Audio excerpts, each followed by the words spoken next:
First on the play by Blewett. Got his receiver downfield. That's Corey. If he has good technique, he will be elite. If his technique becomes great, not just good, then he's a Hall of Famer. Going down again. It's Q. Red Williams.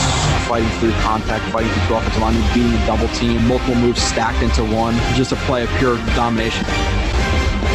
This is actual film, this is actual football talk. It's a football show, we're supposed to talk football, not storylines.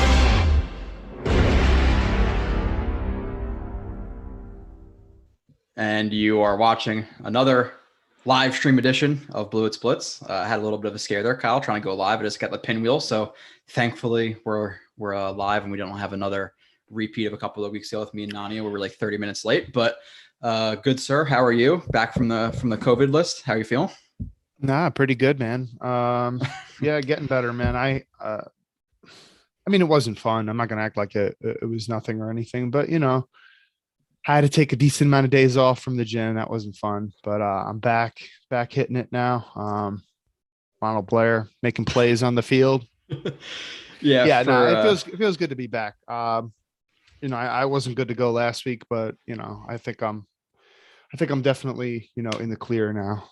So yeah, for people who don't get the Ronald Blair thing, just watch the most recent review. I don't think it's up yet. It'll be up tomorrow, but I compared or Kyle compared himself to Ronald Blair, and then I kind of shit on Kyle for one of those plays since he's Ronnie Blair. But some exciting stuff to talk about. I think this is their first time after a win. Maybe the Texans game, I think he did a win too. But we have to talk about the Jaguars game, talk about the offseason a little bit. There are some draft prospects who people are either being a little bit too low on, a little bit too high on. There's definitely some players who made some big plays on broadcast TV that now they're getting hyped up for some reason. We'll talk about that. And then a couple of weeks, Kyle, we get into the offseason. We're going to revisit our top 25 list, our stat predictions, in which you projected Mims to get 11 receiving touchdowns, who is currently behind Connor McDermott in receiving touchdowns for this year. We're going to do some mock drafts. Well, we have the offseason simulator live for JetX. I don't know if you've done that yet, Kyle. Hey, you want to keep shitting on me about Mims? You tell me what's worse. Saying that he's going to get 10 or 11 receiving touchdowns, or comparing him to AJ Green in his prime, which is what you did. Could be. And with that, is the thing that backs me up with that is the good thing. Marcus Coleman was with me on that. So he played DB in the NFL. I'll take it. You know, it is what it is. We both fucked up, but at least I wasn't alone with that one. And that was obviously comparing his ceiling, what he could be. And he's a guy who might get traded for a 5th round pick in the offseason, maybe even a 6th. We'll see. Or maybe they stick it out with him, which is something we'll discuss. But talk about the Jaguars game. A lot of people were tank, no tank, win, lose, but Wilson play well. I'm sure you're kind of on the same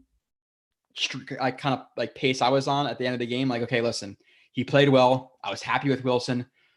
Run the ball in for a touchdown maybe here, Jags. Like, I'm cool with that. At the same time, if they won, I'm like, I was in the middle. I said that in the last show. I was in the middle. So where'd you fall pre-game to post-game with the win versus no win? Yeah, I mean, this season's obviously different for me than like last season, where, you know, lose under any and all circumstances. But I'd be lying if, I mean, like, with this team, like, you could see like the clear, you know, vision for the future, and like, okay, you want to believe in Salah, you want the team to believe in him and have confidence in him, and, you know, wins somewhat matter for that. And especially for Zach, and, you know, he needs all the, I mean, because clearly his confidence, you know, I mean, we're talking about this kid who is so cocky and confident. He's got all the swagger and stuff. And at a certain point this season, that swagger went away a little bit because he was struggling a lot. And part of the reason why he was missing so much of those throws. So you don't want him to get into a position, and obviously, you know, wins and then winning rookie of the week, that's obviously going to be good for, you know, helping his confidence. And, you know, he doesn't win rookie of the week again without a win. So, or without psychopath Jets fans on Twitter. Yeah. Right. That's crazy. Yeah. I'm not going to lie. I voted and refreshed that page probably 20, 25 times. So I'm guilty. Oh, I didn't know that you're allowed to do that. They should that's look why. into changing that, like, different. Maybe you have to have like a different IP address. Let's or chill. something. Let's get Zach Wilson's confidence up. Maybe Zach Wilson doesn't know that, but as soon as he pops up, if a Jets rookie pops up on the rookie of the week ballot, they're gonna win. It doesn't matter if they like suck. They suck. Yeah, every we should have game. got They just Elijah lucky. Moore one. I mean, how did we not get Elijah Moore when he had that monster game against the Dolphins? How did we not get enough votes for him? Was But he in I the want to ballot? I finish don't it. know. He had to have been. But to finish answering your question, though, like when Trevor Lawrence had that big 20-something yard run at the end of the game, I was really souped because Mhm. I understand that it is like Zach played well enough at that point in the game that, like, okay, like he played well enough. The Jets are missing tons of players. So, like, how much could, and Salah's not even coaching in the game. So, like, if they lose, it's not the end of the world, but it is going to help tremendously for the draft prospects. So I did want the Jags to win, but when the Jets won, I wasn't like upset or anything. Pissed. Like Yeah. when we beat the Rams last year, like I literally had trouble sleeping that night Yeah. for real. So Yeah. like it was definitely Yeah. different. And then they beat the Browns to follow that, right? Because like I remember, I don't know how many times we texted or I was in the Slack with Robbie and Nani, like talking about the win percentages, and if they lose this game, there's no chance they lose that game, and then they lose to the Raiders, and we think we're in the clear, and then they lose, and then they beat the Rams, and we're all disappointed because we wanted Lawrence, who at this point and that game, I don't give a shit what the stats say. Zach Wilson outplayed Lawrence in that game. But yeah, and the Jaguars, like you just see some of the dysfunction. One couple of plays in that last drive, like Trevor Lawrence, it's for the game. Why don't you put your head down and try to juke or truck over a flat-footed Brandon Eccles? So him running out of bounds right there told me a lot. Two, their run, it was like the 45-yard line, and you have like 50 seconds left with no timeouts, and they run a draw play on first down. Like, what are you doing? Yeah. And then they have 12 seconds. They have a couple, I think it's second down, and you'd think you have a couple plays stacked up just in case you get tackled. They get to the 1 yard line after CJ Mosley dropped interception, and then they spike the ball on third down with 12 seconds to go. Like, you're so confident yourself on fourth down, you're gonna get in the red zone, one of the worst red zone teams in football. Like, you didn't have plays stacked up there. Spike the ball. Like, definitely we're getting on fourth down. Let's spike the ball. Fuck it. Like, not even, hey, let's throw a fade to Marvin Jones, like something, But hey, and then obviously they lost the game, and they had a legal formation anyway.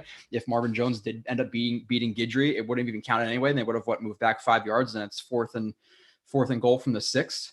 So at that point, like you said, like I was kind of like, okay, get in, but at the same time, the fact that before the game, I was saying you don't want a game where it's like 13-9 and Zach Wilson sucked, Michael Carter sucked, like the young guys sucked. It was like CJ Mosley pick 6 that got us the game, like something like that. Like, at least you had a lot of young players who played pretty well. Some of them I think a little bit better, or some a little bit worse than some people may think they played, which would be an interesting conversation in a little bit. But yeah, it was okay.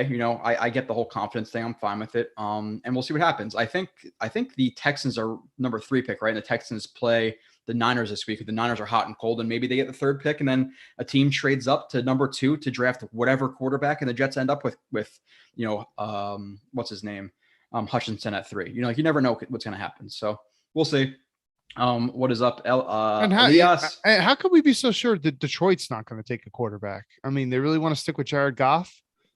No, that guy's a scrub. Yeah.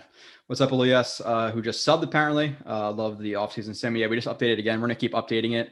Like there are some guys who are too low, in my opinion, like Kenyon Green and Linderbaum. Like, we're gonna move that stuff around. We're gonna add some free agents. We're gonna keep tinkering with that. So that'll be something me and Kyle do again in the offseason, probably a couple times at this point, since we're doing a show every other week in the offseason. We're not doing it once a month now, so we're doing it every other week. And then I said maybe I'll do like a solo show once a week by myself for an hour or whatever.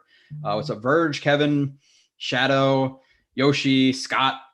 I think it said Verge already, but he did it twice. Chris, Patel, Mike, Jets Gang, Juan, Todd. All right. See, people are always a little bit more excited and a little more chatty when the Jets win. But somebody was asking about where was that question? Are you more excited to watch the Lions versus Seahawks this week or the Jets versus Bucks? Obviously, we're gonna say the Jets, right? Yeah, definitely. Let's see. So let's move in.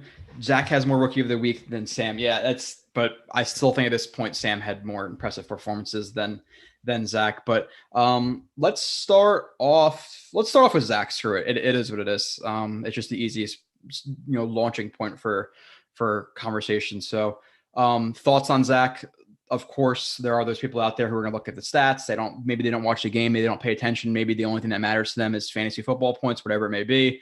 They look up, okay, 100 and was it 14 for 22, 16 for 22, whatever it was, 102 yards, 91 rushing yards, 1 passing touchdown, 1 rushing touchdown. Oh, that's not that great of a game. But minus the stats, while stats are important sometimes, Kyle, what did you think of Zach Wilson's performance in this game? I know you watched yourself. I know you watched the thing I put out too, or about to put out. Yeah, it was definitely one of his better games and probably his best game throwing over the middle too, which has been, I mean, that was one of his areas in college where I would say it wasn't necessarily his strongest suit. And we saw a lot of his early interceptions this season come from throwing over the middle. But he had a couple throws that in this game were like, man, that's a throw right there. Like the one to Berrios, the one that, what's his face, 16, Jeff Smith dropped. There was one that Keelan Cole caught. There was another one to Berrios, which might've been on like 4th down. It was a shorter route.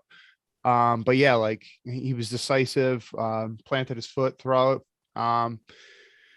There was a couple little mess ups and things like that here or there, but like, for example, one thing you pointed out in your film review, which I had the same thought, like that one missed throw that he had to Croft on, like, it was like a bootleg and he's just trying to get it around the defender. Like with that miss, that's pretty forgivable because you want to do everything you can with that throw to make sure that lineman doesn't pick it off. Because if that lineman picks it off, he could potentially go for 6. Yeah. So, I mean, things like that. Like, I think that your words were 95% Croft, like the pass that Croft dropped, that Croft should have caught that ball. And I do think it was tipped a little bit. Yeah. It was hard to tell. I didn't want to speak on something I wasn't 100% sure of, but it could have been tipped. I got a question for you. I don't think you mentioned this in your review. They ran like an outside zone bootleg and Zach ends up checking it down to Berrios on the play. And it was a fine decision. I'm not going to knock him for it. Yeah. But I think he possibly could have went Cole deep, but Cole would have needed to really kind of straighten the route out and run more up the seam than running it more horizontally. And I don't know if Zach ever saw him, but I think if he wanted to go there, Zach definitely has the arm to hit him there. I just don't think he ever saw it. Wasn't that the play where they ran like double overs and then they were kind of like in the same like clump on the field? Yeah. But then you also had Keelan coming from the backside. Keelan was the only receiver coming from the left, I think, or I can't totally remember, but I don't know exactly how Keelan, but I'm pretty sure if you watch the replay and you look at Keelan's body language, like he knows Zach could have hit him there. I just don't think Zach ever saw it. Yeah. And like, obviously that play, I think he had a little bit of pressure and I'm trying to think. He did. Okay. So he could have gotten the ball off, but he probably would have gotten drilled though. So things I would want to see, like, 1 was Keelan part of his progression, 2 was how much pressure was he under, 3, what was the down and distance? Because if he checked down there and it was 3rd and 10, different than it being 1st and 10 and just gaining 4 yards when he's under pressure when your first 2 reads are clearly clumped together and they're not running the right routes. So I would have to watch again, but I don't think it was. I didn't watch it and be like, oh, he should have done something. Like I think that's, and you know what it is, like when people like freeze frame it and say, oh, this guy's open. Okay, well, did he look at him? So if he's feeling that pressure, now he holds that ball, and now Berrios gets covered, and now he's guessing that Keelan Cole might be open, or did he see him open and skip him? So I can't really 100% answer unless I really watch it again. But yeah. What's up, Dashid, Ryan, Will, a couple people. But that's my thing with Zach is like, he's definitely okay. Like the coaches have done a good job emphasizing play boring. It's part of the game. But at the same time, like, and Zach, listen, he did make things happen with his legs this week. So it's not like, he's just taking the easiest throw on any given down. No, like he is making things happen and he is trying to extend plays. I loved what he did in Miami, extending some of those plays. But I still do want to see him take some of those deeper shots when he has a chance. So he's got to find that good balance still. But But I mean, he's impressing me. I'm liking what he's doing. I would say, and I would have to watch the Eagles game because obviously, honeymoon, I didn't watch it. I will go back and watch in the offseason, but from his mental processing standpoint, this was the most I was impressed with him this year. Like that play where they open up, I think it was like a Tampa 2, and he drops back, reads the middle of the field, sees they're all opening up or maybe it was 3, maybe the cover 3. I forget exactly what it was, but he basically sees them all opening up to a pull concept. The pull, obviously, that first read is going to be the interior seam to the outside curl. He sees to be covered up, and he sees off coverage on the backside, and he knows that the off coverage on the backside is obviously going to open up the dig on the backside. Throws a dig. I think that's the throw to Jeff Smith. Jeff Smith drops it. So his processing was a lot quicker. The other play, the double slants, where he saw they were sugaring the A gap exit angle, cut off the number 1 read on the inside, went right to his number 2, put it on his body. And there's a couple times in this game where in other games he's actually putting it on guys' body instead of leading them. Those hospital balls. So he's doing a lot better job. That with one throw to Berrios, right? Was one such example where on a double slant when he's on the outside, or is that? I think Berrios ran a dig, but so he had the corner covering him, but if he let him more, like you were saying, the safety definitely would have rocked him. Smacked him. Yeah. Okay. Yeah. I know what you're talking about. Yeah.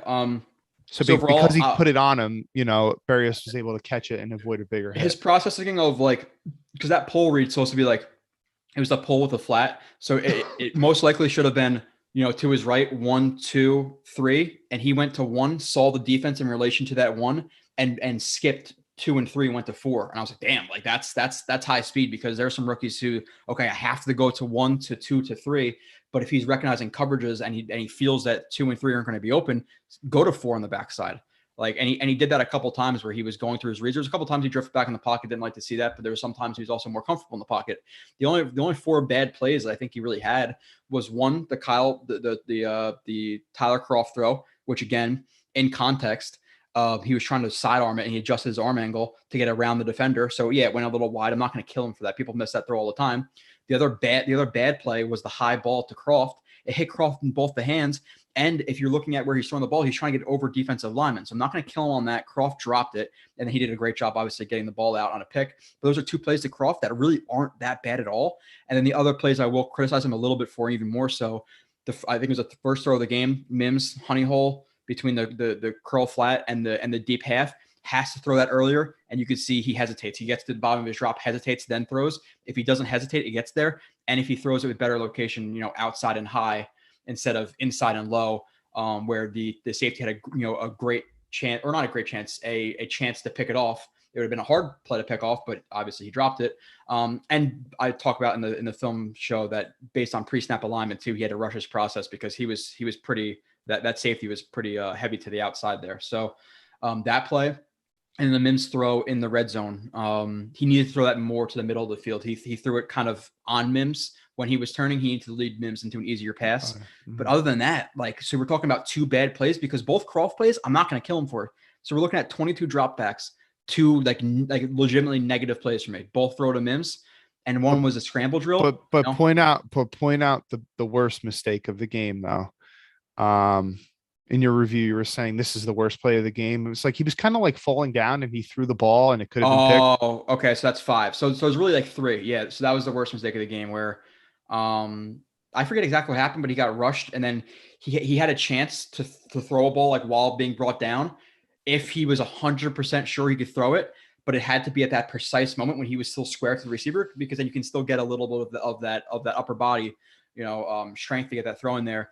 And he takes an extra half second, and he throws the ball backwards and it almost hit the defensive lineman for a pick 6. So that mistake was bad. The Mims throw, that throw were bad. The Mims one in the red zone, okay, a little bit bad, not crazy bad. The 2 Kroft throws were not bad. So we're talking about 5 plays. The Mims play in the red zone, there's still a part of that play where you're like, okay, yeah, he drifts back in the pocket too far. But that's kind of, you see kind of college Zach a little bit there, where, okay, this dude is a natural mover. He's moving with his legs, extending the play a little bit. And the ball location wasn't great. And I almost kind of wonder, I watched that play a lot of times. I wonder if he purposely didn't, ideally you needed to lead Mims more to keep him away from his defender.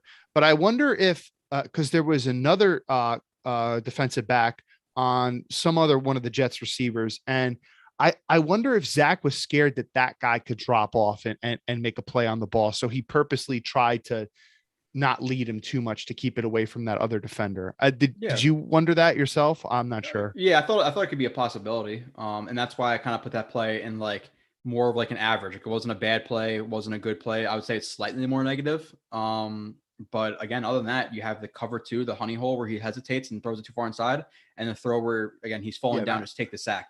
But 2 out of 22 that are truly negative plays.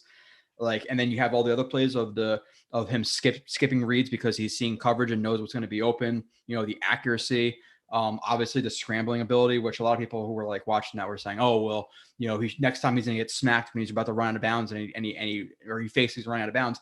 Dude, the Jaguars defenders took terrible angles. Like, do you not want him to adjust on the fly? The first defender took a shit angle. So yeah, he's not going to sort of run out of bounds when he knows the guy's not going to be able to push him out of bounds or tackle him.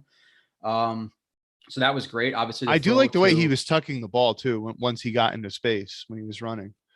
Yeah. And the throw to McDermott was obviously that was an elite throw in terms of just finding him and then throwing the ball away from the defender too, like having that awareness. So Zach, like that was so, and this is gonna be crazy to say because people are going to watch highlights. People are going to not, again, process versus results, Kyle. I say that more than probably anybody on the internet. I would say I was more impressed with that game than I was a Tennessee Titans game. Am I crazy? No, you're not crazy because from a quarterback standpoint, he was more impressive in terms of what he was reading and stuff. Overall, it was more impressive. That was a game in terms of showcasing his raw talent, though. You saw more in the Tennessee. But we know his raw talent. Like we know what he can do, and you can't. And people say at the Tennessee game, you can't live on those 60-yard bombs. Like obviously, we want to see it sometimes, but those are the 4 or 5 plays a game that are going to happen versus the other 30 dropbacks where you want to see the consistency, you want to see him getting through reads, you want to see the short accuracy, you want to see the decisiveness, you want to see the footwork. That's more important to me right now than the physical upside of him because we know he could do that. Like you said, it's like perfect. Like from a quarterbacking standpoint, this game was much more impressive because again, Titans game, great throws, missed Ryan Griffin in the red zone for a game-winning touchdown, missed Corey Davis for a game-clinching 3rd down conversion. So while he had some flash plays in that game, his process was also bad. He also that throw deep on a post to Corey Davis in double coverage, and he got really lucky that there was a pass interference and it wasn't picked off. His interception in that game was really bad too. I forget what the interception was, to be completely honest. He was picked off by a corner. I'm trying to remember which corner it was, but he was late on the throw. I think he hung the ball too far inside, if I remember correctly, but it was bad. It was kind of like one of those interceptions where you're just scratching your head. Like, what the fuck were you thinking there, man? Like kind of like you really can't make an excuse for him there. Yeah. And with Wilson too, like you have to consider that in this game, he's missing ABT, he's missing LDT, he's missing McGovern for a decent stretch of it. But also the Jags had nobody, man. Yeah, he's missing Davis. He's missing Moore. He's missing Crowder. So like he's playing with a bunch of backups. He was in a Sam Darnold situation last game, and he balled out. I don't give a shit about the stats. He was impressive. So yeah, I mean, like he's missing his guys, so and the Jags are missing their guys, so it's pretty much equal in that regard. So. But now I wonder if it's like a mental thing where I'm playing the Jaguars, I'm a little bit more comfortable. Now, does he look the same in terms of his mental processing and decisiveness against the Buccaneers? When Dan Feeney's getting pancaked by Vita Vea, or what is he going to do against the Jags? Well, we're gonna find out. Is there anything else you want to touch on before I hit the chat a little bit, and then let's hit the chat. Okay, so the only thing, Scott Wilson first game, I think you could legit say he elevated the team, backup players everywhere. Him and Carter carried the offense with Coleman sprinkled in. I agree with that, Scott. I think Mims was open there, not cold, unless a different play. Which is a rarity. Mims open. Yeah, Mims. We'll talk about him in a little bit, but dude, he's done absolutely nothing. If not hurt himself with it. Well, no, he's hurt himself with his opportunity. Do you want to talk about him now, or do you want to wait? Go ahead. It was in the chat. So I thought this myself before I even heard you say it on one of your reviews. He's trying to play like Brandon Marshall on every given play, but he's not Brandon Marshall. Yeah, physical break.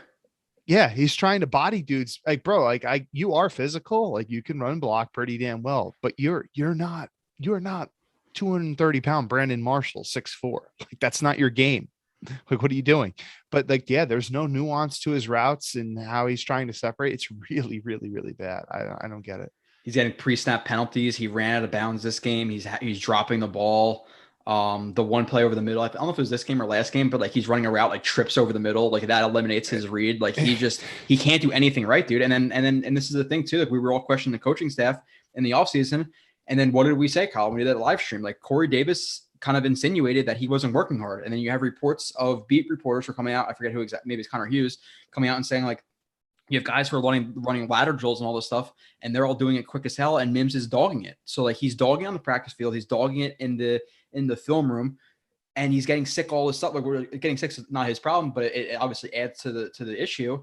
So why play him? Like, oh, just give him a chance. But then how do you want to have a coach who preaches accountability and all this stuff, and then not hold the guy accountable? It's bullshit. Like look at Ty Johnson; he's been held accountable. So why can't we hold Mims accountable?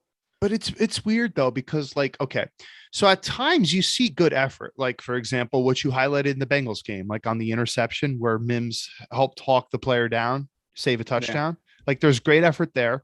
I see sometimes in run blocking, he gives really good effort. Sometimes the technique's not there. Sometimes in the run game, he gives really good effort. But I don't understand when he's running routes, like literally like this is a very frequent thing that you can literally see on any given week. It'd be like halfway through the route and he just stops selling the drive phase of his route. Like he literally looks to square up a guy and get physical and then break. It's terrible. Yeah. And then sometimes like he just stops running, like, especially if like let's say he's running against zone coverage and he just slows up and just, he'll like look back and then just jog the rest of the route. And it's like, what are you doing, man? Yeah. Like Mims at Baylor was a better route runner than Mims 2 years into the NFL right now. Like he didn't do that at Baylor. Like he actually made some nice breaks. Like he was, I don't know, I can't speak exactly, but like selling vertical, he was definitely playing better. Like now it's just wasted steps at the line of scrimmage, run up to a guy, get physical, break, and hope that maybe he trips because I got so physical because I think I'm 230-pound Brandon Marshall, not 210, 15-pound, Denzel Mims. Like he's been playing both poor in terms of his actual routes. The mental stuff he's not getting. So do the Jets ride it out with him in the offseason, or what do you think I was about to talk about that too. Like, this is almost going to sound fucked up, but I whatever. I'm just going to say it. Like, you can't take it back now. I don't think I'm pretty convinced that he's just not actually that smart, but there's also, I mean, like you could be not that smart. Like Frank Gore, like if you ever heard, like Frank Gore had like a really severe learning disability when he was younger. And he got knocked out by Darren Williams. And he didn't get knocked out. I thought he got knocked out. No, he lost. He didn't get knocked Wasn't there a out. Picture of him like no, he got rocked? so gassed. Nah, honestly, he probably hit some bigger punches than Williams, but like Frank Gore was he was so gassed by the end of the fight, man. Like I was surprised because Darren Williams was like a little bit of a soft NBA player. That was surprising to me, but yeah. Continue. I didn't think Darren Williams did that good anyway. But Frank Gore got like a 4 on his Wonderlic test. But Frank Gore, I mean, like, he loved football enough that he'd work for it and stuff. I don't think Mims is that smart. Ever hear him give a press conference or ever hear him like when Keelan Cole's doing like Keelan's questions? I don't think he's that smart. But here's the thing though, like if you're not grasping the playbook and stuff, okay, you might have to work a little extra hard. And I think that he might be one of these people that instead, like, okay, he's struggling, but he's not doing what he needs to do to find that edge so that he does get it. So he's just kind of like maybe giving up a little bit. Yeah, I think he's like almost like he mailed it in. And then you have these people who, in my opinion, maybe it's just the times now, but people are like, what was the thing? Like making excuses for him. Like, oh, well, they brought in this guy and they brought in that guy and he was sick and this is why he's dropping balls. I don't give a fuck who they brought in. Like you have undrafted rookies who have no shot of making it. Do they give up and pack it in and say, no, well, they brought in this guy, that guy, or that guy? Or are they battling their asses off to make it on special teams as a 6th receiver? So because Mims is a second pick, he should have it handed to him. He's that soft mentally. I don't want him then. Like if that's the stance you're going to take, that, oh, he's discouraged and he's overthinking it, then step the fuck up. Like that's what you have to do. Like stop being a soft little, pansy ass. Like it just is what it is. Yeah. So at this point, what do you want? Well, and I'll get back to the chat because we got through like two things in the chat. We went right to Mims. But with that being said, What do you think the Jets do? What would you do? Like if so right now, which by the way, the Carolina Panthers are going to go after him. Didn't they? They had a pick in the second round. They skipped him too. But with that being said, 5th round pick, the Panthers offer that in a month from now. Are you taking it or are you riding out with Mims? I mean, I'm not going to get too gassed up for a 5th round pick. I don't know if I'd want to give up on him for a 5th. But, if there's another player that you can maybe acquire, then I might think about it and stuff. But a 5th round pick, a 4th, I would do it for a 4th. I don't think for a 4th. I don't think they are either. I'm just saying. No. And then, but it would also, all right. So what are you doing in terms of off-season moves at receiver? Like if you bring in another high-priced free agent receiver who gets kind of like Corey Davis money, then okay. Like there's just not going to be enough space for you on this roster. So a lot of it would matter there too. But I almost think that the Jets, just because, so Cole, Crowder, and Berrios, they're all like in contract years, if I'm not mistaken. You're not going to get all of them back. I think they bring back. I think they bring back Berrios, which we can talk about in terms of his contract. They should. Berrios is backup slot. Dude, Cole to me has been a disappointing player this year. I completely agree. And then Crowder hasn't shown up much, but maybe you bring back Crowder for $5 million, and then you bring back Berrios and you try to bring in another guy, because I don't like. Let's say next year they go into let's say they go into the draft with, and obviously you don't know how the draft's going to fall, who's going to be there, etc. You can't just assume that we're going to get a receiver, but you go in with Davis, Moore, Berrios. Like that's not good enough for me. So I think they need to enter the draft with one of either. I would hope it's Crowder, and then he's your slot, and then maybe you bring in, or you bring in a Gallup, or whoever it may be, a Mike Williams, who I don't necessarily think fits the system all that well. I don't really want Mike Williams. Neither do I, especially if there's injury problems. But it'll be interesting. But let's get into the chat a little bit. Aaron says, "Sup boys, can't take deeper shots, and then earlier in the year get upset when he's trying to do too much. Once he gets the confidence, deep shots will come." Yeah, no, like I said before, I'm more impressed. I'd rather have him have this game than have 2 deep shots that are kind of 50-50 balls where he's throwing at 60 yards. Like his quarterback process in this game was super, super encouraging to me. So I'm fine with how he played. What's up, Andrew? He's in here. I think he's about to drop an article too for us. I know they just dropped their show too. Consistency, Lol, you guys are crazy. I don't know what that's referring to. What we're talking about with consistency. Consistency. I don't know. Yeah, I don't know. We haven't really shit on anybody yet, minus Mims. So I don't know who we're really speaking overly negative about. Mims looks lazy or just slow. Yeah, Mims, he's done. But he looked a lot better. It was crazy, like how good he looked at Baylor, and then he just came here. Year 1, super impressed. I was very impressed, especially not having an offseason, having the quarterback situation he did. And he balled out for the games he played in. The contested catch ability was there. It was all pretty good. And this year it's been a complete downturn. Mims for a 4th, you taking it? 100% I'll take a Mims for a 4th. Mims for Louvo, no. Joe, did you watch any Becton film at right tackle? I did, but I can't speak on it because I do not remember, because that was like thousands and thousands of hours ago. In terms of film watching. So I thought he was fine, right? Because that was his. He played right tackle? Yeah, he did. Before he switched to left tackle, he was playing right tackle. Or maybe he was left tackle and then there was an injury, he played right tackle, but yeah, he played right tackle for a decent amount. You're not moving him.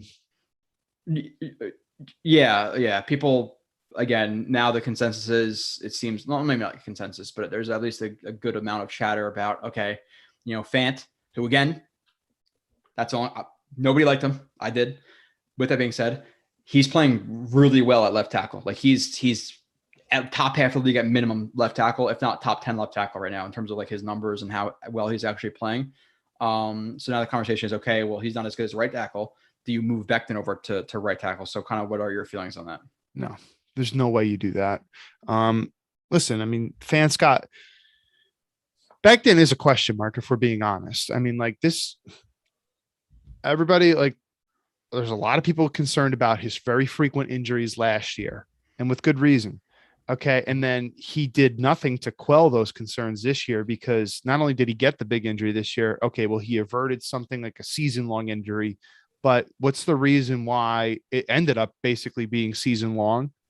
Because as Salah said, everybody recovers different, and he's a big man. So that further that concern that people had, he's a big guy. We don't know about maybe the length, and he might not have a very long career because sometimes when those injuries pile Those up, shoulder injuries, dude. It's a lot of weight being put on those lower body joints. There you go. Anyway, you have to be concerned with Becton for the future and stuff too. And that's why Joe and I were talking a little bit pre-show about the idea of maybe drafting a tackle, and like how I'm not necessarily opposed to it because, I mean, listen, Fant's only got 1 year left. I don't think Fant will ever be like elite or anything like that.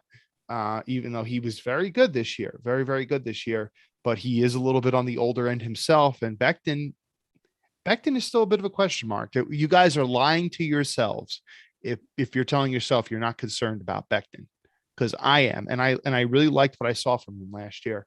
Yeah. So, but yeah, you're not moving Becton to right tackle. No, you drafted him to be a franchise left tackle. That's what he played last year. That's what he played the past couple of years in college. You're not going to tell him after he just had a season-ending injury and basically didn't practice all year and stuff.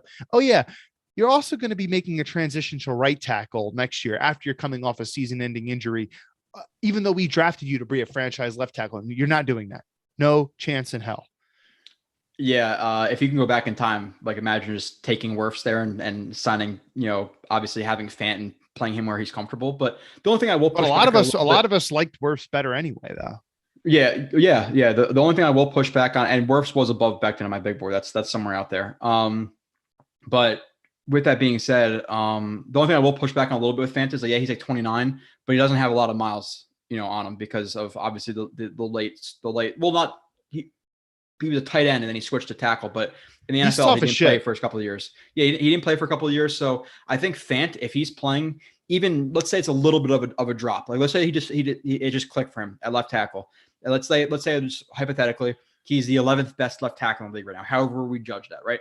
Mm-hmm. If he goes back to right tackle and he's the 18th best, if that's the worst player in your line or one of the worst players in your line, you can sign him for a couple of years. Like if Fant's the playing left tackle like he is, and he plays it like that at right tackle. If he's if he's here for the next 2 or 3 or 4 years, I'm cool with that. So I think you have him here for a couple of more years. But the problem with Becton, like you said, is an 8-week injury turned into a season-ending injury, and then people will bring up in terms of Becton like, oh well, he started this many games, 14 or 12 or whatever games in his rookie year. How many of those games did he come out early in because of injury? And it has to be a concern. I'm not saying we're giving up on the guy, not a chance. But with that being said, if Joe Douglas doesn't prioritize backup tackle this offseason, then that's roster mismanagement based on what you've received from Becton so far in his career. So it has to be a priority, whether that be maybe I don't know who it is, but you might have to sign a tackle for $5-6 million to be a backup, because if you have just Chuma Odoga there and Connor McDermott, again, that's mismanagement in my opinion. So we'll see, but I think that's the big need, backup tackle. And then, looking at the rest of the offensive line, like you have McGovern, who's had a bounce back year. This year he's above average. PFF ranks him like 6, whatever. Maybe he's not that high, but still he's an above average center at this point. We're all happy with ABT. So if you bring up a backup tackle, then maybe you bring back LDT, you draft the guy in the 2nd or 3rd round, or you bring in a freaking Brandon Sheriff or whoever your cup of tea is in the free agency, and the line is pretty set. Like we'd be pretty happy with that. So it'll be interesting to see what they do with that. We have something that Jets getting asking about Juju. I want to stay very, very far away from Juju. What has he done this year? I think he's been injured and he's a head case. I don't want to bring that into the locker room, especially not with. It's just not that good either. Yeah, he's really not. Jets UK podcast is in here. What's up? We have Andrew in here. We have some celebrities. I appreciate that. I appreciate you being in here. I know it's probably pretty late where you're at, right? Who do you guys want in the first round? And we'll keep working through the chat and we'll keep going back to the game and stuff, Kyle. But I guess we can get into that at 4. Is there like guys you're eyeing right now? Because we have 4 and 6. You'd assume the Seahawks beat the Lions and they probably finish around 8 or 9 with that one, and the Jets finish 3 or 4 because they'd have to. I think that if the Texans win, we move to, and we lose the rest the next 2 games, we move to 3, I believe. But let's just say we sit at 4. What are your thoughts there? Assuming right now that Hutchinson and Thibodeau are gone. Like kind of who you hoping for? And it's an unbelievably small chance that we could still get 2, but the Lions would need to win each of their next 2 games. But that is possible. Not gonna happen. The thing you're really hoping for, like realistically, listen, they beat the Bucks. How can we not be happy? Let's be real here. But most likely they lose the next 2 games. You hope that the Texans can beat the Niners this week. You move to 3, and there's some team that's desperate, trades it for a quarterback at 2, and one of these quarterback ascends during the offseason. Somebody's not dumb enough, but either the Lions, whoever it is, they take that quarterback, and then one of the edge rushers falls to 3. Like, we really want that third. Obviously, it's the best we're gonna do, so we want that third pick. That's kind of where I'm sitting at right now. But say they do finish with that 4th pick, and again, preface it, we have to watch a lot more on these players. We have to figure out injury. We have to figure out backgrounds. There's a lot of stuff that's we haven't tapped into yet. But based on our admittedly low knowledge of these guys, kind of what are you thinking right now? Yeah, I've only like just started to even watch like highlights, just to get an idea of like, okay, who's this guy? Because one of my big flaws is I really don't watch much college football. And I always tell myself I'll start to watch next season. I'll watch more. I'm too busy for and then I never sports, dude. Oh yeah. Well, at least you do watch other sports. Like you watch some basketball, you watch some basketball, I don't watch hockey, baseball. Yeah, I watch so add a 5th one on that with college. But I can't. I just can't. Yeah, it's hard to justify it sometimes when you spend so much time like really invested in one sport. But anyway, so I barely know any of these guys yet. I mean, like I put on Carl Loftus's tape because people are talking about him now. Shout out to Andrew Golden, who apparently is really high on Carl Loftus. In fact, I think Andrew Golden is higher on him than he is Hutchinson, if I'm not mistaken, if I've read his tweets right. Kid Cameron Reed. He's interesting. I mean, but I have to actually like watch some coaches film of him before I have any strong takes. But like he's got like a kind of a weird body type. I'll say that. I wasn't super duper impressed from what I saw from him so far, but again, I only watched a highlight tape. You can't really get much from an edge rusher from watching that. The idea of taking a tackle, if there's like a real legit one, does intrigue me because I really want to bold. So when Rex first went to Buffalo, he said he wanted to build a bully, and he said that after they signed Richie Incognito, which that was so funny because like of the history behind Incognito in Bullygate. What was that guy's name? Like John Martin? Was that his Jonathan name? Martin, John from Martin, Stanford. Yeah. He was just honestly a pansy, if we're being honest. Yeah. That's what it seemed like to me too. Like, dude, you're a 300 and something pound man. Like, maybe stand up for yourself a little bit, buddy. But the idea of building a bully to help Zach out, and like honestly, like thinking about going back-to-back offensive picks, if you have 2 top, and like really just giving Zach a lot of firepower and strengthen the offensive line, that really does. You know, I mean, like I wanted to do that last year, help the kid on offense, but you know, he struggled this year and he does need a little bit more help. I'll say it's this. a guard, tight end, receiver. We'll talk about receiver down. I'm sure somebody's gonna ask us about Williams or whatever. So let's talk a little bit about Hamilton, right? Because you and I were texting, and I said if they take him at 4, he better be Ed Reed reincarnated. Like that's the only way I would feel comfortable taking him that high. And I think you said that you were going to have some type of follow-up or something. Yeah, the thing is, like, in terms of like him being like, if he's the only generational player at 4, I'm comfortable with taking a generational player or what we think. Again, we have to watch. But if I think he's that much better than Evan Neal, then, you know, Williams, then Kenyon Green, then Linderbaum, whatever it may be, I'm cool with taking that because I'm not as like, what's the word I'm looking for? Like hard set on positional value. I think safeties are very valuable. I think they try to bring in Jaquiski Tart, like a guy who's a little bit versatile. And the thing, like I was going to ask you, okay, so let's just say, and again, people are scorned from past safeties, but right now, and this guy wasn't even generational. He wasn't generational coming out because in my opinion, I like Blake Hooker better. But if I could guarantee you right now that Kyle Hamilton is just as good as Jamal Adams, you're not going to take him. And I'm talking about not Jamal Adams with the Seahawks. I'm talking about Jamal Adams. But we traded Jamal Adams away. I'm just talking about the skill set. I'm just talking about how much of an impact he made with the Jets the first 3 years. And if he continued on that ascension, he didn't pull the bullshit in the media. He was a long-term Jet. He was a Hall of Fame potential player that we thought he was. If I could tell you right now that is what Kyle Hamilton will be, the level of impact, obviously a little bit different players, you're not going to take that at 4? I mean, probably not, because like what else could I take there at 4? If I could take, that's what I'm saying. So I mean, if I could take, if I could take a franchise tackle who's going to protect my investment with the future of this team is Zach Wilson. And if I could take a tackle who's going to be really, really, really good for the next 10 years, I would take that over a Jamal Adams type of impact. And that's obviously a deeper conversation, because now we have to get into Evan Neal and we have to get into the other tackles up there, who Evan Neal I see he's a little bit like polarizing, with some draft sites think he's a little bit lower. Some people are concerned about injuries with him. So if he's not it, because that's the other guy who I have in mind right now. But other than that, like it's Evan Neal and him for me. And maybe again, Carl Office, we have to watch him.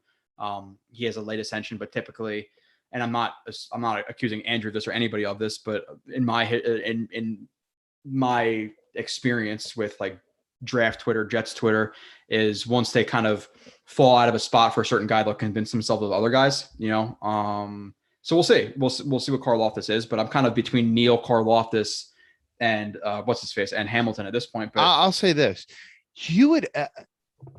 I'm gonna pose this question to you right now, and this is something I want you to think about long and hard while you're doing your Hamilton review. Sometimes when you watch safeties, and a lot of times you're watching their film and they don't do a lot, like a lot doesn't happen, or I'm not saying they don't do a lot, like they do need to be in the right position, but a lot of times something super impressive doesn't happen. For you to take him at super bad stuff. Yeah. But for you to take him at 4, how many super duper really impressive plays would you need to see? Because I would need to see a ton.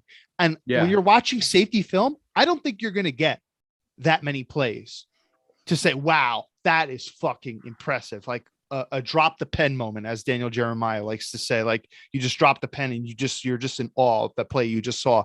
I don't think you're going to see that many moments. And if you don't see that many moments when you're watching the film, how could you justify taking him at 4?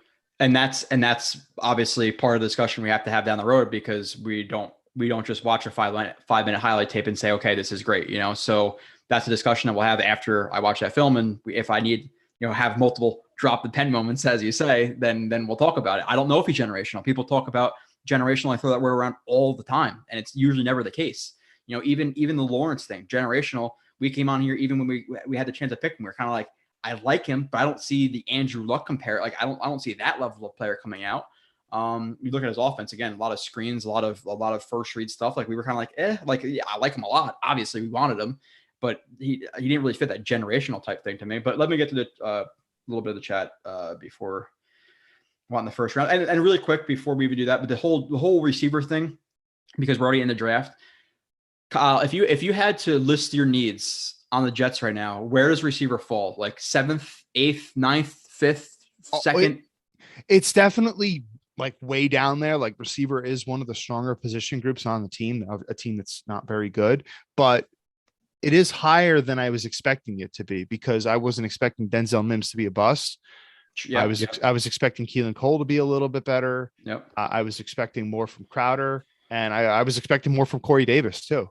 So while I'll preface this next question to follow up to that with, while there's much more needs on the defense, defense can always be addressed later. I'm not saying go heavy offense, but if anything, I'm okay with offense early, because let's help Zach out as much as we can. So if we get a stud right guard in free agency and then we trade down whatever, whatever, if we're heavily offense, receiver, tight end, guard early in the draft in free agency, cool with it, because give Zach all the help you can, and obviously supplement and help the defense as well. And then 2023, you really, really help with the defense, even though I don't think that's going to be the case, because they only have a couple needs on offense. But ignoring the fact that both you and I, and probably a lot of fans, want to help Zach Wilson as much as we can, just individual positions, just their needs individually, not considering Zach, we're putting tight end above it. We're putting guard above it. We're putting linebacker above it. probably linebacker 1 and 2, probably 2 linebackers is more important than receiver right now. But let's just say 1 linebacker. We're putting safety above it. We're putting corner above it. So that's 5. And you probably say 2 safeties, two linebackers. So that's 7 needs. You can even, and probably not, but I could hear an argument for, even though I wouldn't agree with it, that you need another running back over, which I wouldn't agree with. I'm just saying, but it's our 6th, 7th, 8th biggest need in the team. And for me, what I've been seeing in the receiver, again, I want to watch myself.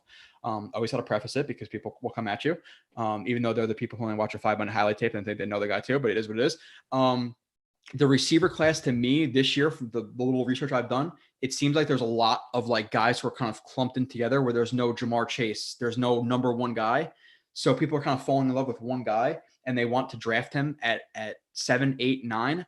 I'm not in that spot right now with receiver. I much rather see a Linderbaum at 9, or, Karlaftis, or, a corner or a safety, like whatever it is. Receiver's pretty down on my list. And especially in a class where you don't have that true number 1, like standing above the rest, I'm not down with it right now, but we'll see. I don't know yet, but yeah, that's you're definitely right about, in terms of we have much bigger needs.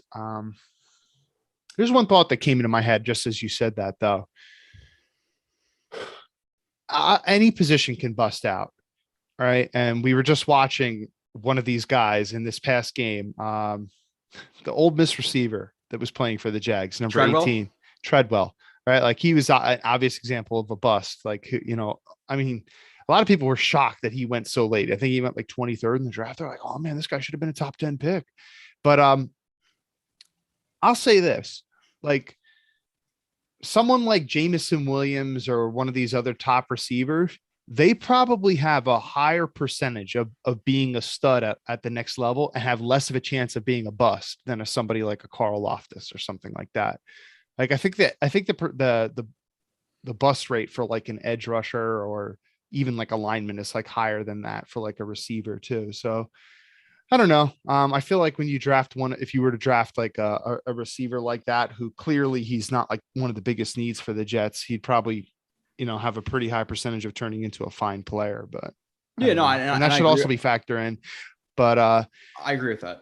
And the thing about Linderbaum, like, everything I've seen from him, I like the guy and stuff. And, there's a part of me that thinks like, drafting him that early is a little rich, but if he's like a Jason Kelsey type of center, year in, year out, like, dude, take him at 4. If you can guarantee me he's Jason Kelsey, like, yeah. But then again, like, what's the last center that was drafted that high? 17. It was the Viking center. He's supposedly Garrett Bradbury. I didn't realize he's 26 years old. Like, I didn't realize he was that old on draft day. But he kind of hasn't really morphed into the player that a lot of people thought he would be. Mm-hmm. Yeah, I liked him too. Yeah. Yeah, no, I liked it too. But then again, Linderbaum is from Iowa, and Iowa does turn out really good offensive linemen. So just that fact alone, he probably has like a higher, success rate than someone like a Bradbury. But I don't know, man. It's going to be interesting. I mean, the good thing is we do have 2 picks in the top 10 as of right now. It's going to be fun in the top 40, right? The Jets always make the offseason interesting. That's for sure. Yeah. Right now, like, being like super ignorant, like, again, doing very little research. I would feel like Karlaftis at 4 and Hamilton at 6 would be like my dream. Like, that's the 2 guys I want right now, but we'll see. And then obviously, so back-to-back defense. I'm cool with it.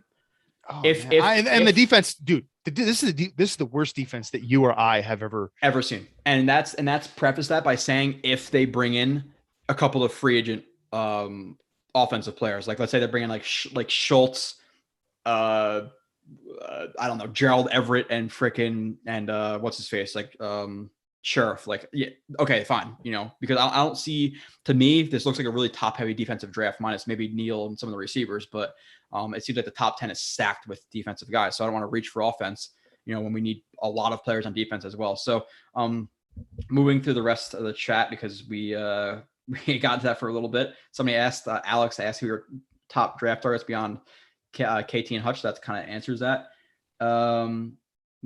Keep going.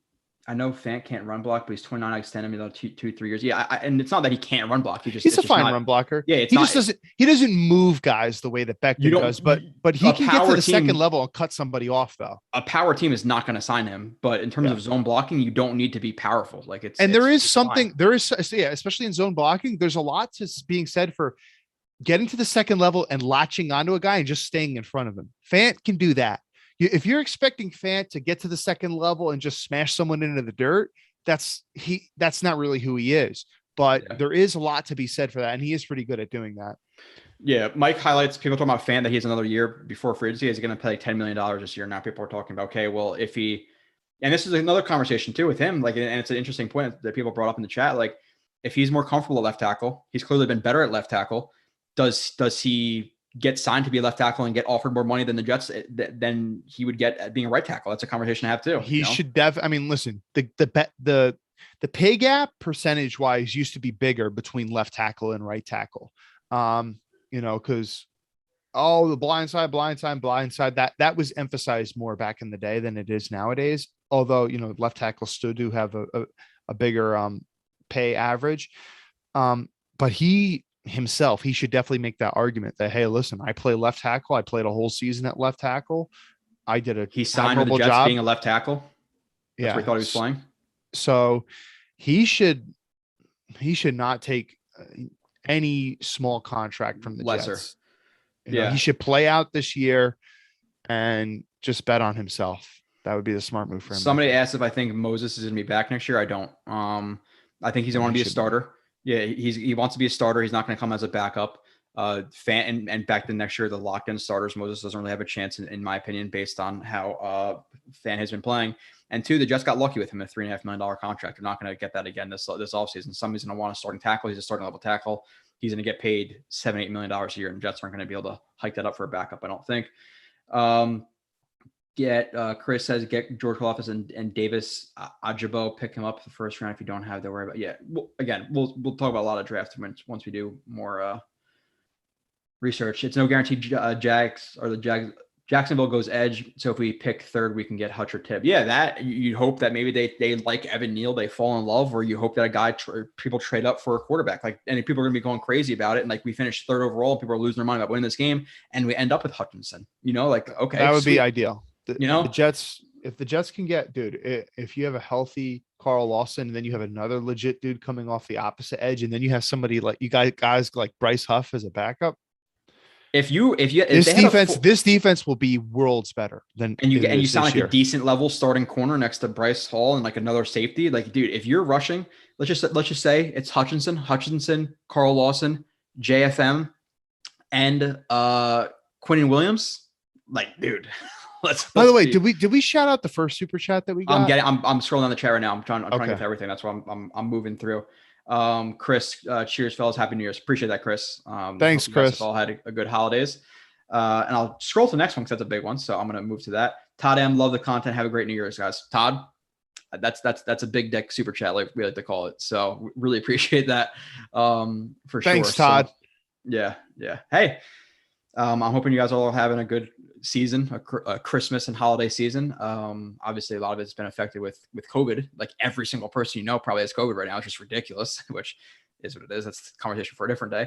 But Ojabo 11 sacks, Hutchinson 14. Let's forget Incognito is a damn racist. Yeah, I don't really. He's not probably the best guy to bring to your locker room, but I don't really know a lot about that. Trade back for Jacoby Dean? I don't know all these guys. Stingley. So the conversation around Stingley too, and we have to get back to the Jags game, but people love the draft. What I know from him right now is apparently his freshman year was like elite, and so he really rose up the boards. And then the last couple of years, he's tapered off a little bit, and then he has injury concerns. You're drafting a guy at 6. If he has injury concerns, not with it. I don't want guys with injury concerns. I hate it. The Jets have been the most injured team for 25 years now, it seems like, but they're legitimately always like top 5. Remember the last time the Jets took a corner early who had lots of injury concerns in college? I was there. He had like 9 surgeries before he took an NFL snap. I don't think it's that brutal, but there's a legitimate injury question. Obviously, unless the Jets can go and clear it and whatever, blah, blah, blah. But with the knowledge I have right now, Stingley 6, you're taking him. I'm not. No, I don't like that at all. I mean, part of the reason you draft a corner is because like the window of elite cornerback play is so small. That's why you got to draft them rather than try to sign old guys like old Revis and old Tremaine Johnson. But if you're telling me I got to draft a guy who already has these injury concerns, no thanks. I want guys who are on the field. If you're on the bench, you're not doing any good for me. Yeah. Somebody asked, do you guys get? That's why I have a concern about Brandon Scherf too. Like we're going to sign Scherf, who's going to be in his 30s, and he's got all these. Like, has he ever played a full season ever? Not decent amount. Like he's a good player when he's healthy, but we have the question: do you guys get some rose-colored glasses for Xmas? One, I don't know what we're talking about the draft, so I don't know what we're being too high on. Two, we just shit on Mims. So, I mean, we are. Listen, we're happy about the future of this team. Like this team. Like I know, like this year was extremely disappointing. This person has to be new because I criticize people who people love all the time. But again, continue. Yeah, no, that's just really it. Yeah, we're talking about the draft, so I don't get what we're being too high on. Minus Zach Wilson's game, but I'm assuming that person just is a stat humper and just looks at they don't look at the film and don't get the process. So it is what it is. They just type in 102 yards, he sucks. That there were games, again, the Titans game where I said he was not as good as people think he is, but I'm sure that guy loved that game because he looks at stats and highlight plays. Steel Stone game. Tight end, big need. Yes, massive need. I'm okay with Croft as a 2, assuming health. But past that, you need a Schultz. You need somebody in here to be legit number 1 tight end. Linebacker, massive need. O-line, safety, linebacker. March were top needs for me. For Mike, tight end, O-line, safety, linebacker, wide receiver. I think corner number 2 / number 1 is a bigger need than receiver. Eccles is up and down. You don't want Eccles as your starter. No, he's up and down. So a starting level receiver, like I'm much more comfortable with Davis Moore as 1-2 than I am with Hall Eccles. So unless Mike is saying, okay, well, help out Zach, so take that receiver. Okay, cool with that. I'm fine with that. Take the corner in 2023 or sign a guy. If that's the argument, yes, but individually. Corner is a bigger need than receiver right now. Let's see. David Bell and Khalil Shirker, you can pick at 50 and 100. Yeah, it's based on what, again, Yeboah was supposed to be a 4th round pick and everybody loved him. And what is he doing for the Jets who are to play that tight end right now? How many guys do you think you're going to watch this year? Draft prep. So it feels like in years past, I would do like 10 draft reviews before, but then I'll kind of find myself like, okay, I just did Henry Ruggs. I just did Jerry Jeudy. I just did whoever, this guy. And they kind of just get thrown to the wayside when we don't pick them and they become like wasted. And then I'm not saying put out a review, but watch. Look at. Yeah. Probably about like, it depends how many picks we have. Like I'll probably watch Thibodeau a little bit, Hutchinson, Karlaftis, Booth, Stingley. Who's the other tackle that they're saying could be maybe potentially ahead of Neal? What's his name? I don't remember his name. I'm not big a draft guy, so I forget. Okay. Let's see. Yeah. What about trading down? How do you feel about the idea of trading down? I'm cool with it, dude. Like, especially like is it 4 or is it 6? Like 4, like let's say Evan Neal and Hamilton are like those guys, and you can get one of those guys, then take like that generational, like blue chip guy that if you're sitting at 6 and it's between, whoever like Booth and Williams and Linderbaum, you're kind of like, on all of them. And you think you could trade down a couple spots, get another 2nd round pick, 3rd round pick. I'll be down for that. It just depends on who's on the board. Like it's so hard to answer depending on who's there. Like let's say if Karlaftis is sitting there at 6 and I really like his film and they trade down, I'd be disappointed. But if Karlaftis, Hamilton, whatever are gone, you're sitting there at 6 and then your options are like Booth, Stingley, and whoever Williams, then I'm cool. I'll tell you this. I'll tell you this right now. Our run defense, this is the worst by far I've ever seen it. Like there's not even another year that's even can come close to how bad the run defense has been this year.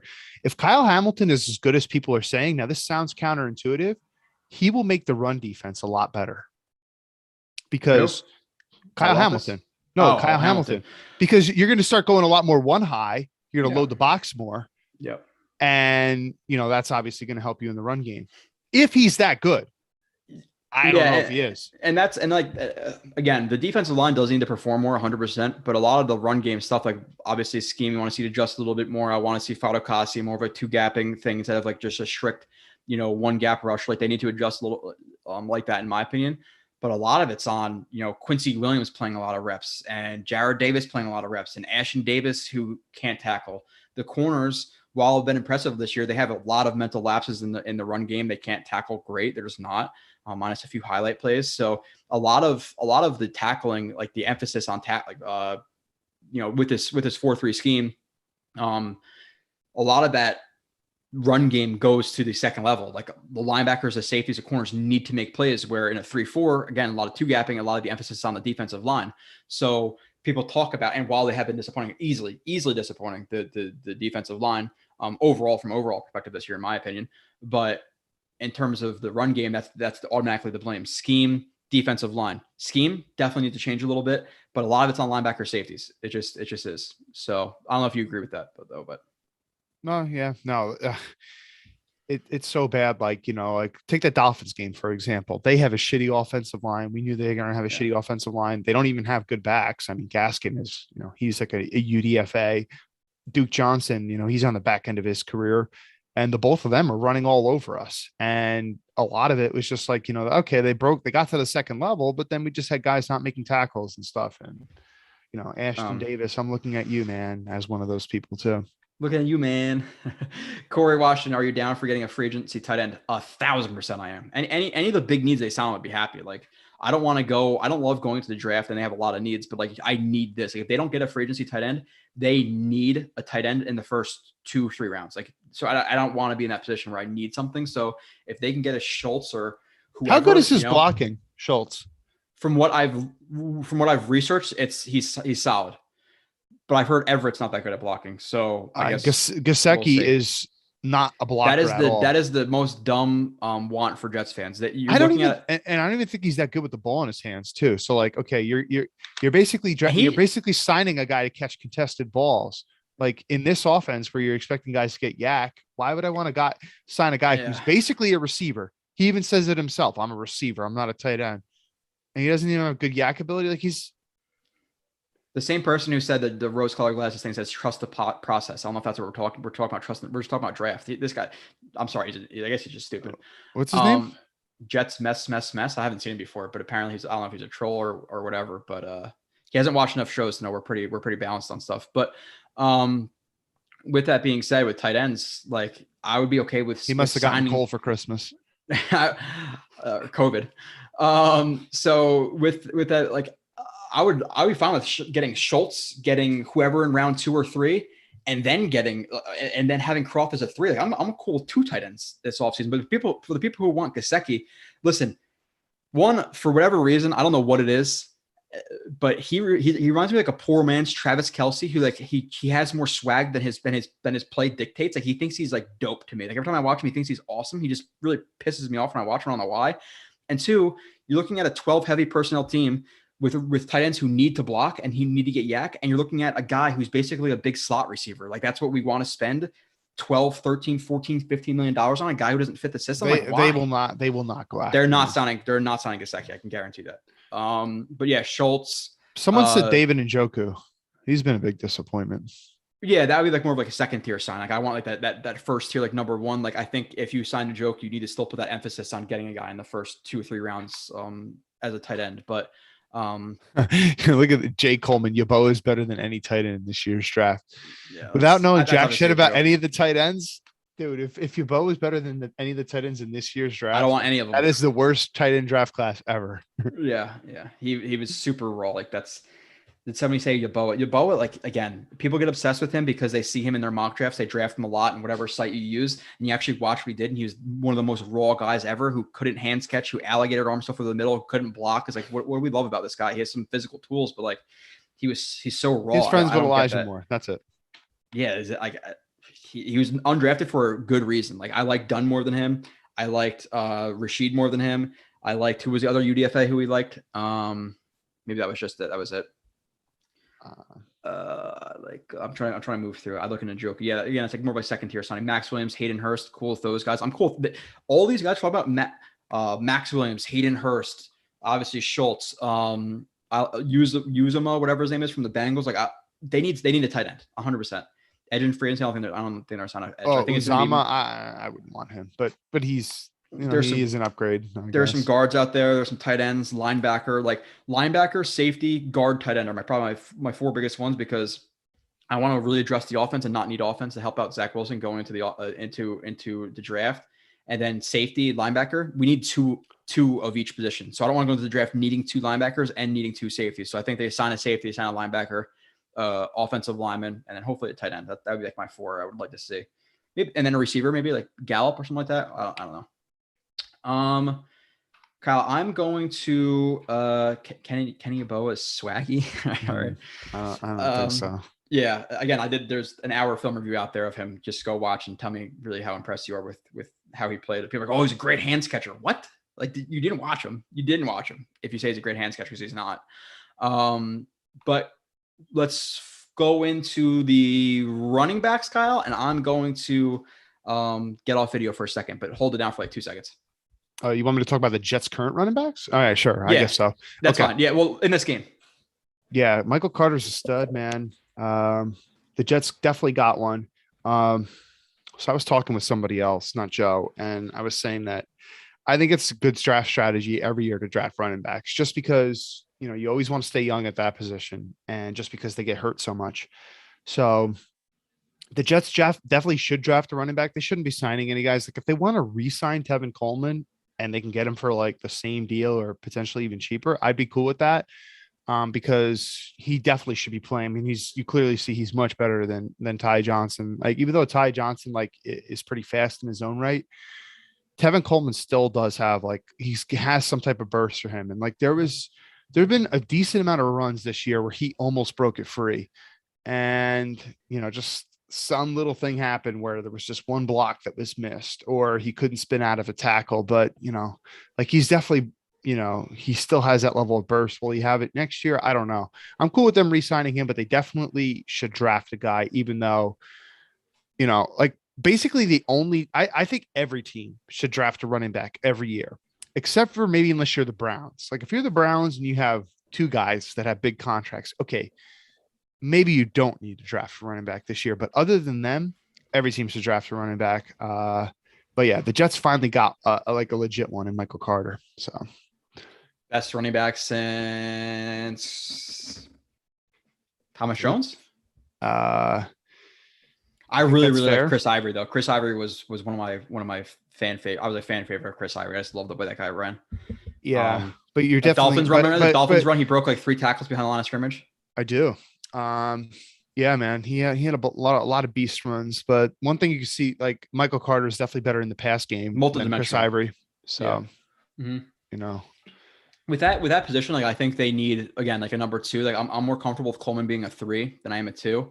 So I think that's a position maybe they sign a Mostert in the offseason for or I think that's how you say it, for $1.5 million, $2 million, or they draft a guy in the 4th or 5th round. That's I think they need to add to that position. And like you said, when I came here, draft running back every year because their careers are over shortly, and the chance of you hitting on a guy in the 5th round to be a solid running back is a pretty good chance at that point. So I think it's good capital not to waste but to use in the later rounds of the draft.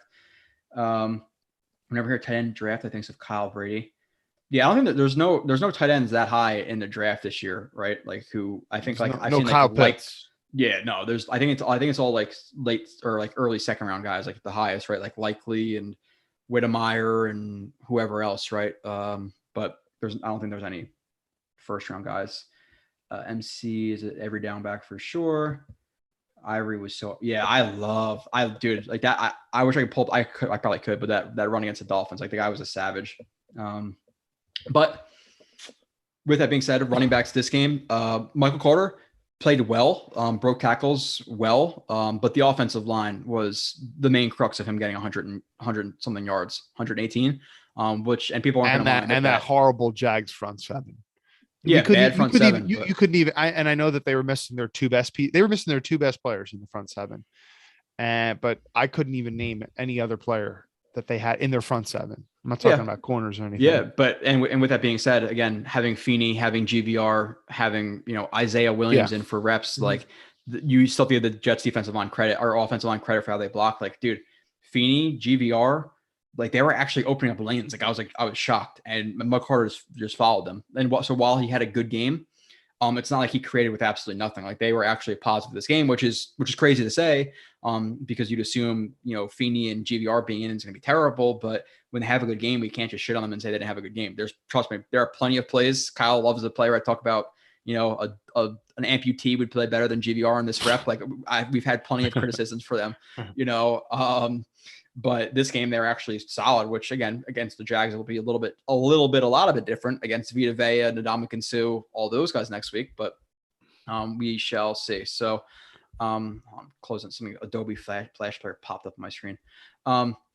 So yeah, I like the way they played. Coleman's been, I would say I called him a Jag. I think he's been like a Jag +1. Like I think he's decent. He's rosterable, where Ty Johnson is not getting reps. Like Ty Johnson is on the complete shit list. Like he's not here next year. P Ryan is gone. So I think next year going into the season with Coleman and Carter, right? Like, I don't know if you'd agree with that. Yeah. I mean, well, are they going to be able to resign Coleman? Like what if some dumb team wants to give him a decent sized contract? Well, then he's not back, obviously. Yeah. I'm assuming you get him back for like $1.5 million. Like, okay. Yeah. Yeah. If they get him for $2 million this year, 1 year, $2 million. Was that what it was? Yeah. You want to give him that? Okay. I'm cool with that. Yeah, Yoshi. I said a double amputee. Like both of his arms are cut off. All he had to do was step in front of the guy, be a lot better than how he blocked. Like he's bad, dude. But this game, give him credit. He actually played decently well, minus him and McGovern. It was McGovern at that point, partying the Red Sea for a D tackle and letting him get right in Wilson's face. So there's clearly a miscommunication there. But other than that, like he was playing. He played well. Did you see the one block I put up of while Wesco, the one play blew it. Sure. That play that he struck that guy was ridiculous. And that Croft play, dude, that Croft play on that one of those runs was ridiculous too in terms of blocking. So I don't know if I remember that one, but yeah, I noticed the Wesco one, man. You don't remember the Croft one? Do you have it? I definitely have it. I'm just trying to remember exactly pull what it up because I can't picture it in my mind. I have to look at all the pictures on like the play preview. Okay, well then it's not that important. I know where it is. I can find it. I'd love to see it if you can. Yeah. Just while he tries to pull that up, I'll talk about the Wesco. Yeah, Wesco had one of his. Wesco definitely has a decent amount of like highlight level like blocks. Like if you were to make like a highlight tape out of some Wesco blocks, like someone would be like, man, this guy's like an elite level blocker. Like he definitely like when he can lay a clean shot on a guy, especially if a guy's not seeing him coming, like he's so powerful and big that he can knock the shit out of someone. And the word that Joe Blewett used to describe it was decleated him, like literally like took him like off of his cleats. Like that was some block for sure. Then the next play, he'll not be ready for the snap and blow a intentional pick play. By the way, so that's exactly, yeah. So yeah, and speaking of, in the same, like Wesco is trying to make sure he's on the line of scrimmage. So he's like looking at the ref, but like the ball needs to be snapped. So by the time the ball is snapped, like he's literally setting the pick for, I think it was Michael Carter, right? Out of the backfield. Like if Wesco runs his route on time, like when the ball snapped, he picks off the defender, Michael Carter catches it, and he might not get a touchdown, but he's definitely getting the first down. But because Wesco was not ready, he fucked that whole play up. Anyway. I'm pretty sure this is the play. Just why I'm not going to break it down. I already did this the whole show, but Croft is right here. You don't remember this play? You weren't paying attention. It's okay. Dude. Oh yeah. Talking about moving, guys. Yeah, no, it was good. But I mean, like, I'm ready to Wesco play now. But are you going to give more credit to him or Fant on that play? I'd give more credit to Fant on that play. Yeah. I mean, Fant latches on to the defender, and then he does a good job rotating his core and turning the guy. Wesco's right here, by the way. For people who didn't see this during the game, I talked about it, did the film breakdown. It's all out there. I'm just not doing it right now. But talking about a lead block, like, dude. So while he has that guy, I bet you that defender saw stars on that play. Bet you. Oh, 100%. He caught him right in the chin with his shoulder. But yeah, no. So while he has those plays, he also has terrible, receiving prowess at times. So moving on, tight ends, Croft, okay. Wesco, he blew that touch. It would have been a touchdown to Coleman, but he was late on the snap based on pre-snap alignment. It was an easy touchdown. He just was not ready for the snap. So it is what it is. They didn't really make too big of an impact. Receivers, Cole, he's been very, very not even average. He's been the example, like a Jag from the Jacksonville Jaguars. He really made no impact. And that's what's sad about it is like, dude, you got like this was supposed to be such a stacked receiver roster that you were not supposed to get like this level of snaps, but like he's had literally the past month, he's played such a huge percentage of snaps because there's no Corey Davis. Elijah Moore's missed a ton of snaps. Like Denzel Mims. So he's gotten his chance and he hasn't been separating. You know? Yeah, and past that, and then the drops, like like that drop he had against the Dolphins, man, that's inexcusable. Yeah.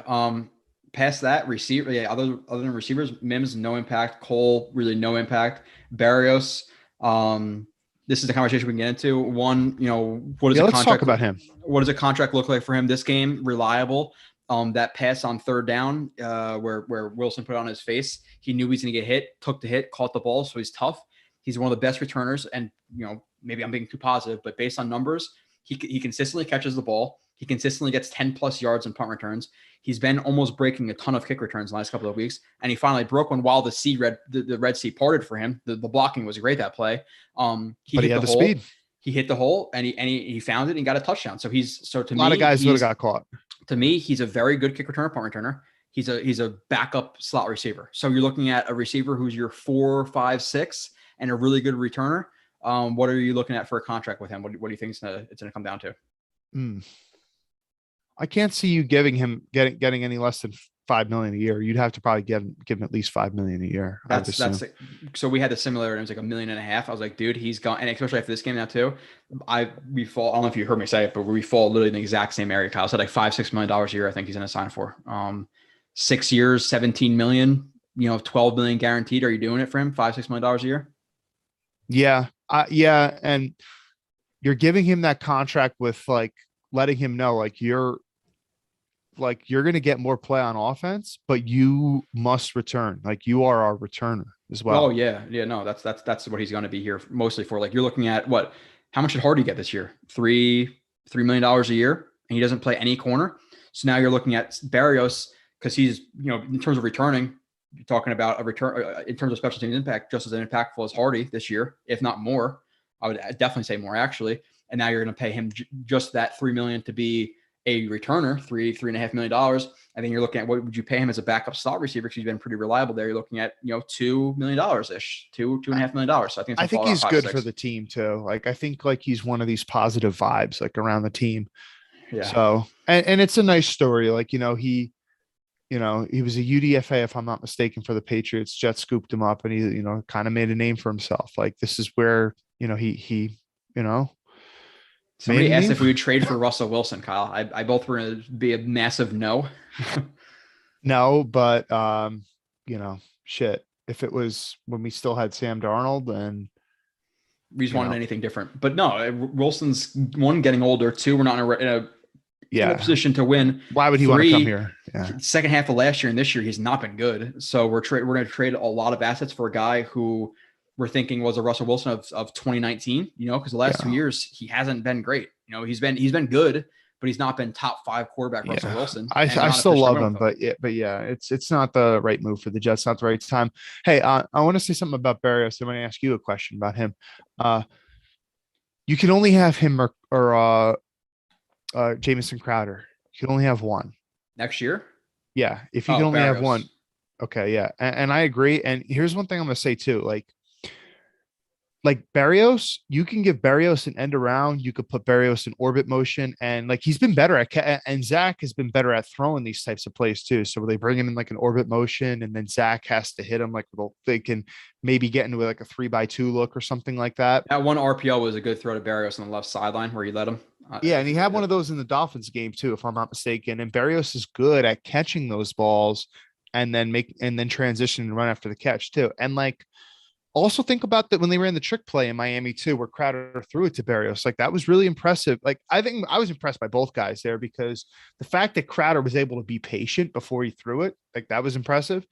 He can throw, but Barrios, like he caught it and he has good vision. I'll give him vision. So other than all right, so you obviously will give end arounds to Elijah Moore. but you don't give any. You're not going to give any end arounds to Keelan Cole. You don't give any end arounds to Mims. You don't give any end arounds to Corey Davis. Yeah. Right. So like, and Jeff Smith, we thought we would see some of that this year. Like he's played some snaps. I mean, like, I don't know why they haven't at least given him one, but Berrios, you can like, even like design screens, like you can design screens for Berrios, and it doesn't need to be like a tunnel screen or whatever. Like I would like to see them do this in the next 2 weeks. Line Berrios up in the backfield as a running back and run a screen with him as a running back. They had one play of him in the backfield this game in the red zone, but it didn't result in anything. I think Yoshi put it well. One word: versatility. I think that's true. Like to me, I'd rather have Elijah Moore in terms of like doing like those gadgety type plays. But when he's not doing it, you have Berrios as the backup gadgety player. You have him as a backup slot. You have him as a good returner. Like that's worth $5-6 million a year. So people think he's gonna get $3 or $4 million. I just don't see it happening. He's gonna get more than that, especially with the cap going up. So yeah, I would be comfortable $5.5 million a year, 2-3 year deal, 2 of those guaranteed, right? Would you sign him right now for, let's just say $17 million, 3-year deal, $11 million guaranteed? Yeah, I would. His impact on special teams, especially punt people returns, overlook that. They really do. He's really reliable. I could care less for kick returns. Honestly, I feel like with kick returns, you're getting the ball at the 25 if you don't take it. And there's just such a high probability of you getting a penalty if you return it. I almost don't like, especially when players. The Jets.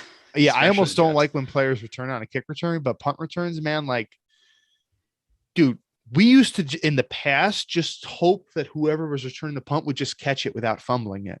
Like we actually Berrios gets like 10 yards every single punt return, yeah, which is a like high, he's number. So solid. Yeah. So yeah, that's huge. Yeah. So Cowboys tried that Crowder to Berrios. Yeah, West Coast Jets is a good point. I don't know if you're watching the Cowboys game, but they tried that throw where like the crosser and then another receiver waiting for the ball on like on a pitch throwback, whatever you want to call it. Yeah. And it completely failed. So it's kind of cool to see like, okay, the Jets are actually inventing or drawing up plays. The other team's like, shit, I'm gonna try that. Like, since when? When's the last time that happened? I'm telling you, not with Gase, not with Bates. Maybe it's more. I like Morton. Morton he's underrated by Jets fans. His comp signed for 3 something now. Better receiver, top 5 returner. Forget his name. If you're talking about Andre Roberts, he's not a better returner. If that's what you're talking about, Joe, he's not a better receiver. Oh no, he's not a good receiver. He was a good return. He was a really good returner though. And probably even better than Berrios. But with that being said, receiver gadget player, Berrios has a nod on him. I think returns are actually starting to become undervalued.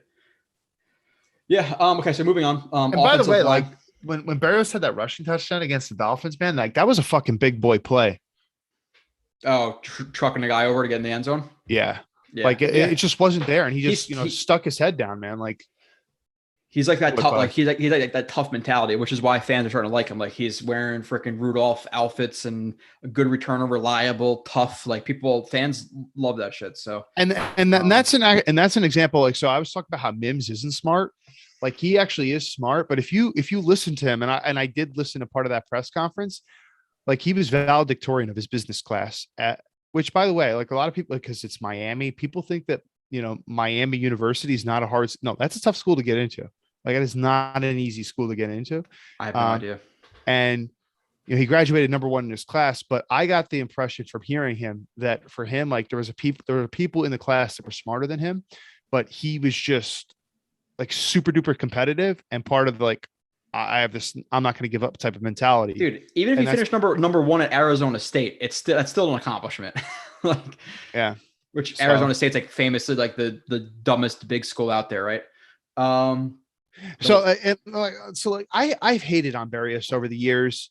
He's had his fair share of like dumb drops over the years, which has pissed me off. But he's a player kind of like Marcus May, who's grown on me over the years. And last year, like when there was a lot of people saying, "Oh, Berrios, Crowder," like and the people who were saying like, "Oh, well, Berrios is just as good of a slot receiver as Crowder." No, that's where you're wrong. All right, very wrong. Like Berrios has his value, but they're not the same slot receiver. So to act like it was just like a easy transition that you could just scrap Crowder and then just plug Berrios in there and he would give you exactly that. No, not the case at all. But he's developed and grown into a player that I do want on my team for what he can do. But as And a he can do backup a lot of receiver, things. like if you're telling me right now, okay, Crowder starting slot, Barrios starting slot, I'm much more comfortable with Crowder as your starting slot. Like he's a much better route runner than Barrios. Joe said no, not Roberts. Joe, I'll know you have to find the names. I'm not sure what receiver or running back you're talking about or returner you're talking about.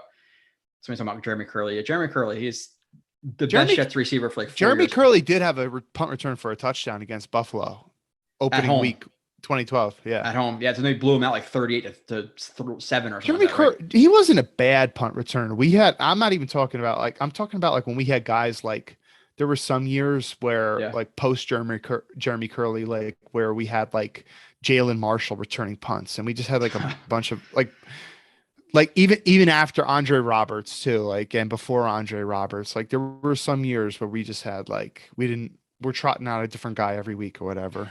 Yeah. Todd M makes a good point here. Which I think is true. He said, we hated Barrios when he was the number one option getting 10 targets a game because of Gase, but he didn't take it because of Gase, but that was the reason. That's a good point because him being used correctly as a backup slot, as a gadget guy who gets 3, 4, 5 touches a game as a returner. That's what we want him to be. We don't want him to be the number one target. That's for sure. That's a good point. Another thing, like we spend all this time praising Barrios. We'd be remiss if we miss this. He's good with scramble drill. Like, all right. So when Zach and one of Zach's strengths of his game is extending plays. So once Zach kind of starts to get into his rhythm, Barrios is good at extending plays and finding the open grass, open turf, and making something happen out of it. And he's also gotten better too in terms of toe tapping, getting both feet in bounds. So this is a guy I want around. I don't want to let him go. He's going back to the Pats, and it's just he's going to be like. Could you imagine he goes back to the Pats? I'll be pissed. Like, he's like their next Julian Edelman or something. Just sign him. Sign him. Moving on to the offensive line, we got to expedite a little bit. Offensive line, Fant played well again. That one play, that again, the ball, like, oh, Wilson's such a bad play. He pancaked the guy because he hammered him, as I call it, because again, he's just looking for work. Absolutely destroyed the defensive tackle. Wilson sees Carter on like an option / angle route, hits him, and the guy stands up and hits him in the helmet. Like, not a bad play by Wilson. He just didn't freaking see him. I do think it was a bad play by Wilson. That ball super low. It would never have gotten to Michael Carter. Michael Carter would not have had.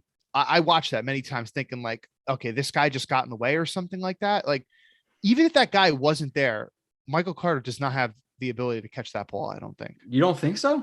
I think you need to watch it again. I have to watch it. I watched it many times. Like, it was just way too low. Like, if you look at the trajectory of the ball and how far it's going down, Michael Carter can't catch that ball, even if he dives for it. I don't think. Okay. I'll have to watch it again then.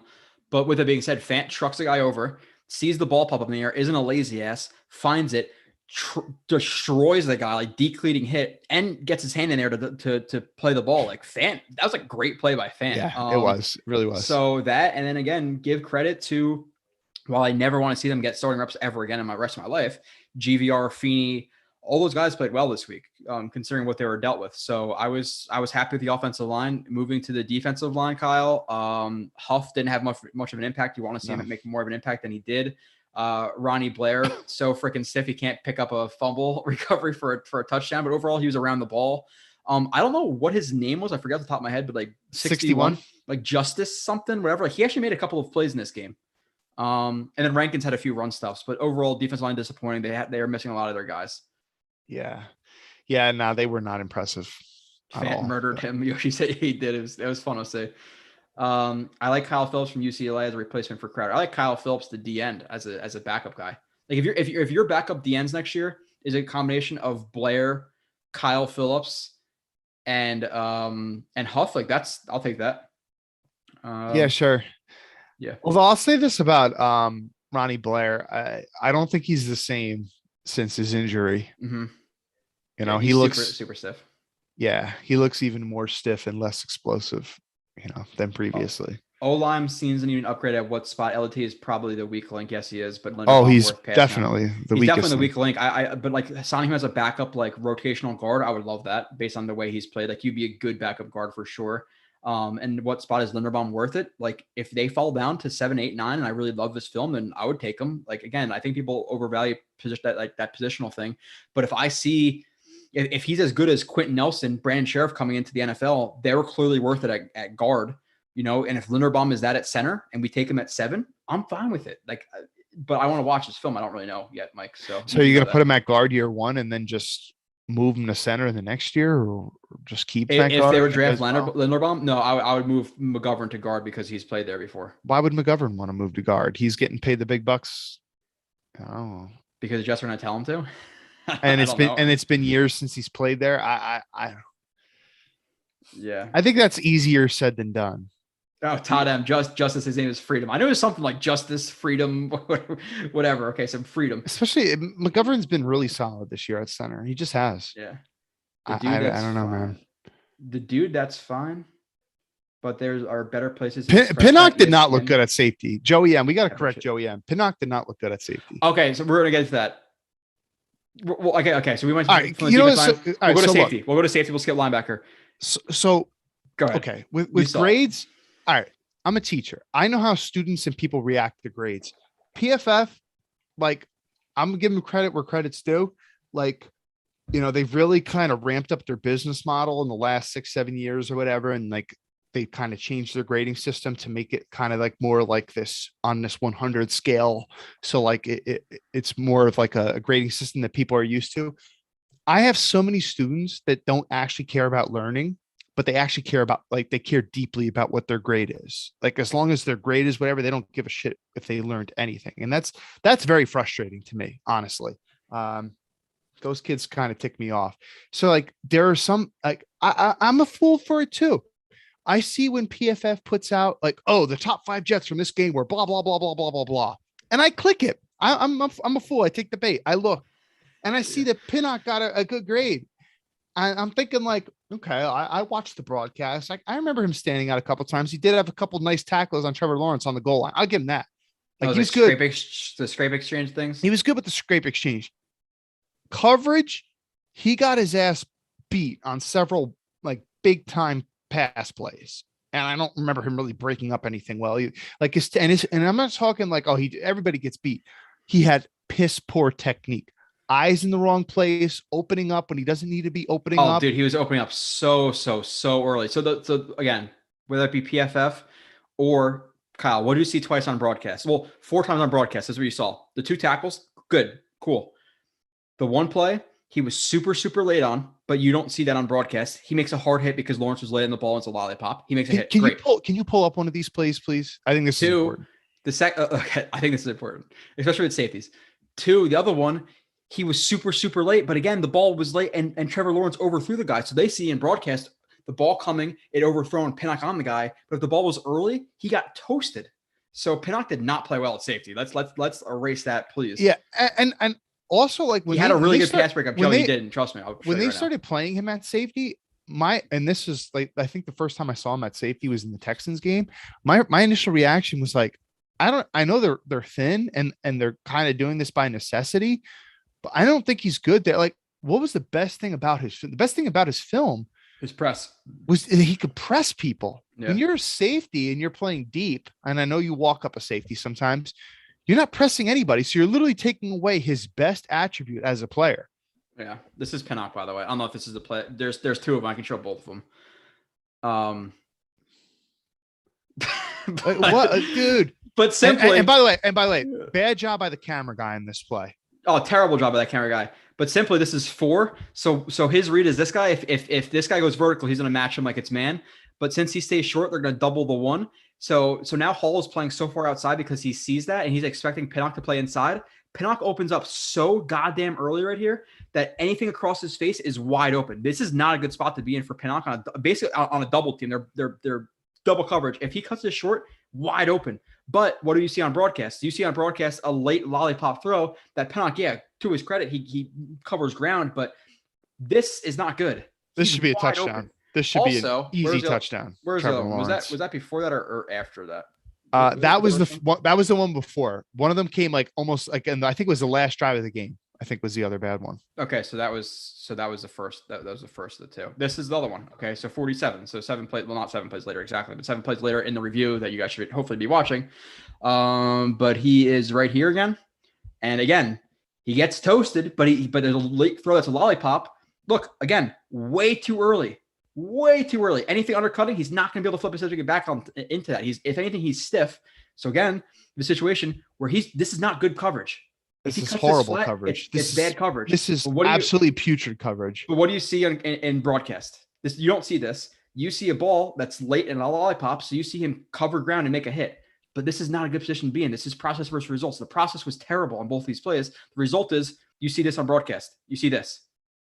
If Trevor Lawrence throws this ball on time and puts more velocity in there, it gets there quick, Pinnock doesn't have a shot in hell at breaking up anything. Again, if this was cover 2 and he's trying to hit a honey hole and he broke well on this, made a hit, it's a lot different than playing like being in this spot in cover 3. Like he did not have a good game. It was put him at safety. Go ahead. Good luck. We'll see if he can do it. But people are like, oh my God, he's the next starting safety for the Jets in 2022.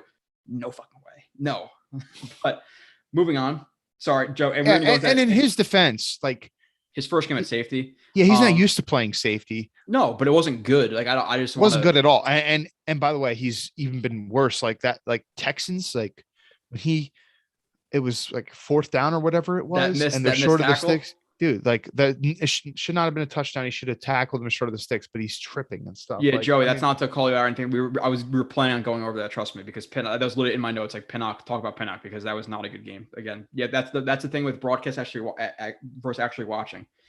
Yeah, that's why. Like you guys, if you're really really big, like I feel like you're a super big like Jets fan. Like you really like need to be watching the coach's film.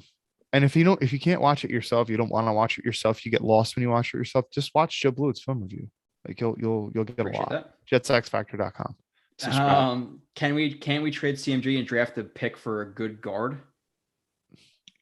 Why would we do that? CMG's been here for a year. He's playing well. He's young enough to be here for a couple of more years. Why are we going to get rid of a good player? I'd rather draft a guy or supplement the line with another guy than get rid of a guy to replace him. Like, you know, at some point, somebody asked this before. I'm sorry, I didn't see who it was, but they asked about like the continuity. Like, you know, would you rather have a guy in here for a second year versus getting a guy of similar talent for his first year here? I think that's something like the question was. But obviously, who, what, when, where, why? Like, what's the age? All this stuff. Are they better scheme for like, you know, that stuff? Like that's all important to ask. But yeah, continuity is far undervalued. Tom Brady makes that throw this week. Oh yes, Scott was 100%. Both those throws he makes this week. So again, broadcast versus film. Tom Brady about to take advantage of Pinnock again. I'm glad that people, and I'm not sure who of you are saying, "Oh, Pinnock played great." Like, but now you see that, and you're like, "Listen, okay, that was not good." Like, it's not. Go after reach from that was Houston horrible. Horrible. Yeah. So moving to linebacker, I think Mosley played well. That one play where he filled on duo was like snap your fingers quick. The one drop pick he can't have. But overall, man. I thought Mosley had a plus game for me.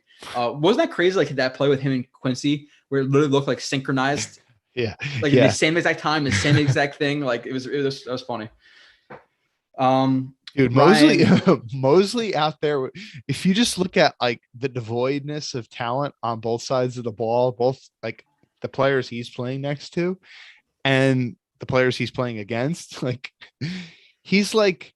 It's like almost like he's like a varsity level player, like a senior varsity all-state player playing with freshmen out there. Yeah, he is. Somebody asked a question about Reed, or Reed from Houston or re-sign May. I'm for Reed for Houston. I liked him his first couple of years, based on what I watched.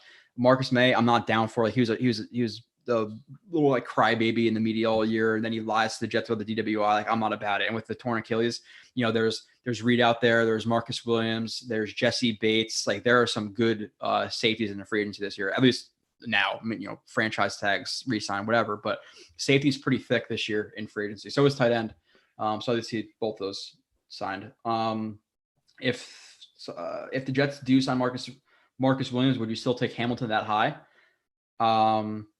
I think you need 2 starting safeties, so it's not gonna prohibit me. It's not like you only have one safety on the field at one time. But Kyle, I don't know about you, but I'm not trusting Pinnock, Ashton Davis, or any of those guys at safety next year. And you need 2, so it wouldn't deter me. If you like Hamilton that much, then it's not going to deter you taking another safety in free agency. Yeah, no, Ashton Davis, like he's had his chances. He wasn't supposed to be playing this much this year if Marcus May didn't get hurt. But he did, and Ashton Davis has kind of blown his chance. I don't care that he got 2 picks off of Tua. Those picks are on Tua more than they're on Ashton Davis. Oh yeah. Tua he kind of stinks, honestly. Yeah, I'm not. I don't care what people are saying about him recently. Like, oh, they should run back with him. I'm not a big fan of Tua. No, listen. If I were a Dolphins fan, I would be pounding the table for them to make the trade for Deshaun Watson. Yeah. Dave says this safety play is about as bad as I've seen in an NFL team. I'd never spend that high on a safety in the system. I'm not sure exactly what that.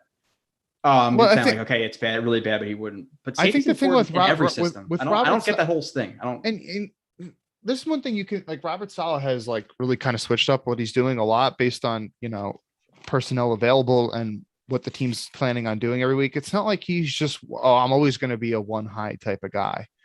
So, I think the people who say, in this system, and somebody also told me that, they were talking with one of my other buddies and he was saying, Saleh doesn't value corners in his system. Like, what are you talking about? Saleh doesn't value corners in his system. What the fuck? I think because they look at like what the 49ers have and just assume that they don't value corners. It's like, how is safety not important? I don't get the whole safety is not important thing. Like, and whether it be 3, 6, 2, cover 1, safety is important. Like, I don't get that. What does he do with safety? Is he playing is he playing him at defensive tackle? Like, how is it not important? That argument for me is bogus. Like, I don't get the whole secondary is not important for Saleh thing. I think it's way overstated in my opinion. Now, is defensive front more important? Yes, but corner's not important. We can't draft one, or safety's not important. Like, it just so happened that when Saleh was out in San Francisco and almost had a Super Bowl winning defense, the strength of their team just happened to be their defensive line. And they also had an all-world linebacker too. Like, that was just what the strength of their team was. That doesn't mean that he doesn't care about safeties or he doesn't care about corners. He doesn't think that they're as valuable. Yeah, there's a lot of good safeties too. Like people, Joe was bringing up in the chat, like Tyrann Mathieu, Marcus Williams, Quandre Diggs. Like, there are some guys out there. Adrian Phillips is out there. Matthew's definitely kind of old. Yeah, I know you want to sign back Joyner for like $5 million a year. Even like Jabril Peppers, strong safety. Like, there's some guys out there who I would take over. Obviously, he's not a bad player.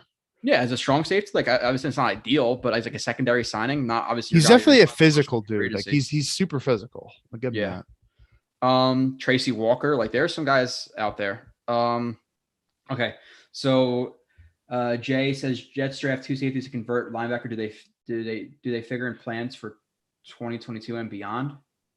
In terms of, I don't know what exactly you're asking. Their plan was to move them to linebacker because you want coverage linebackers in the system because they are in coverage a lot because they drop their linebackers a lot. So they planned on getting 2 bigger safeties who can transition to linebacker now.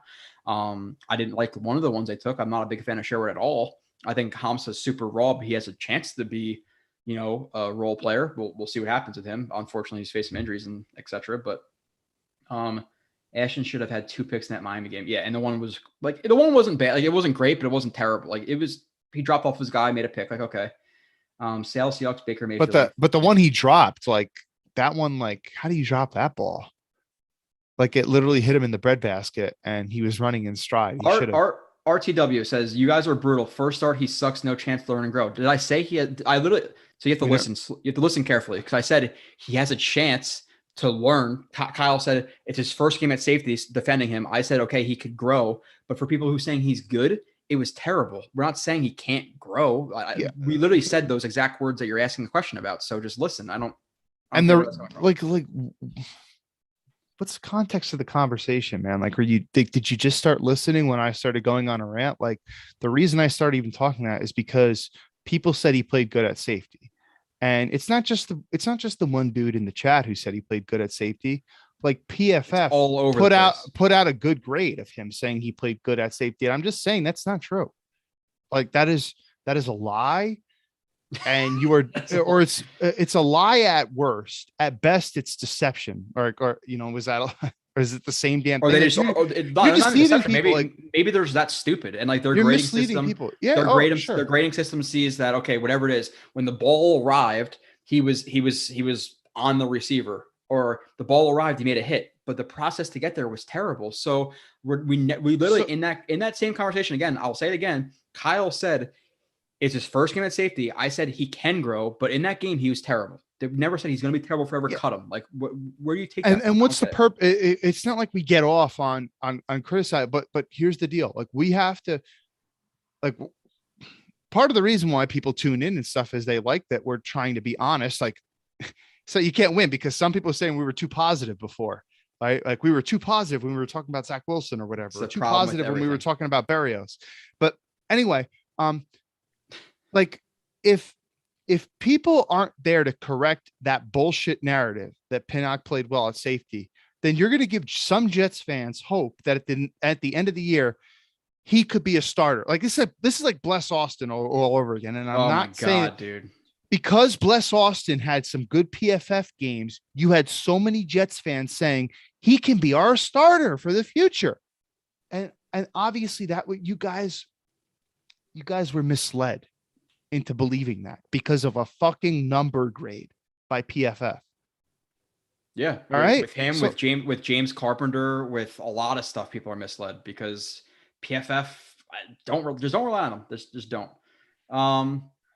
Process over results. Yes. Tony Lee times 1,000. Boo, boo, boo. I don't know what that means, Chris, but yeah, no, Pinnock was not good. You know, that game. Bless Austin was never good, but people saw him on broadcast make a couple of hard hits and then have PFF grades.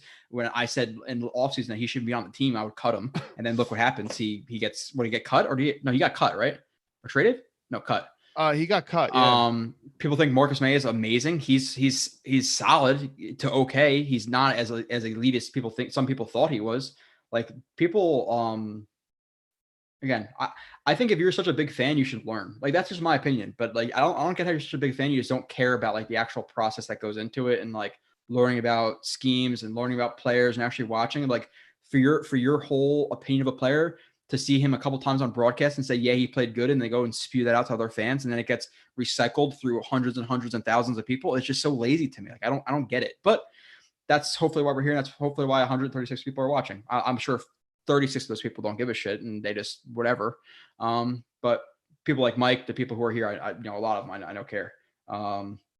Mike's a big guy like that. Like, he doesn't like a lot of stuff. And he just likes this.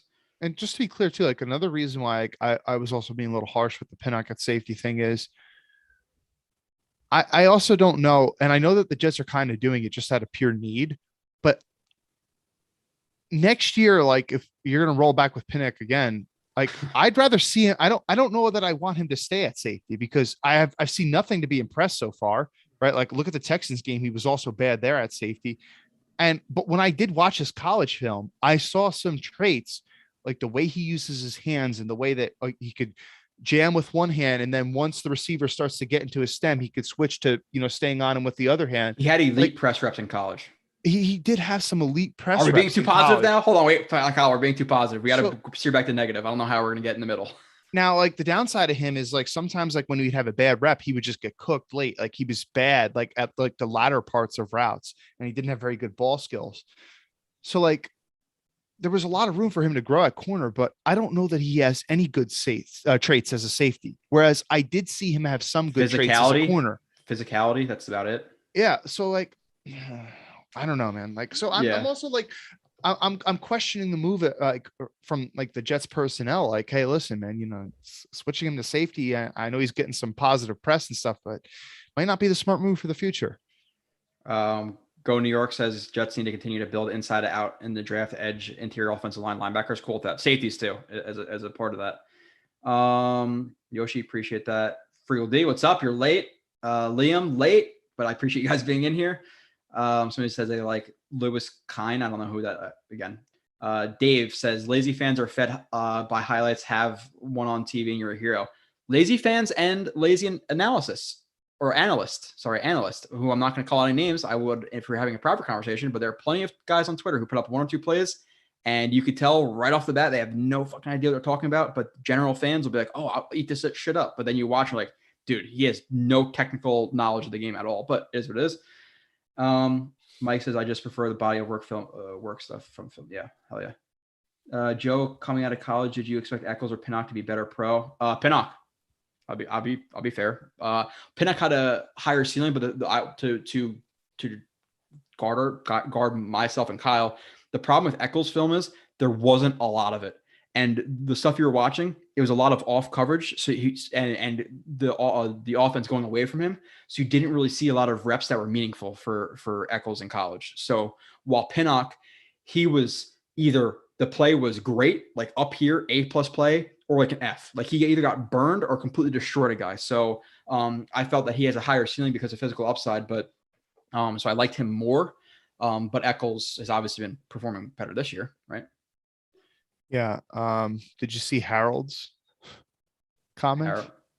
Where Pretty harsh towards us. You calling to learn about salary cap management. Nania showed salaries for similar players of Barrios is best around 3 years, 10 million, 5 or 6 million is insane. Okay, we'll see, Harold.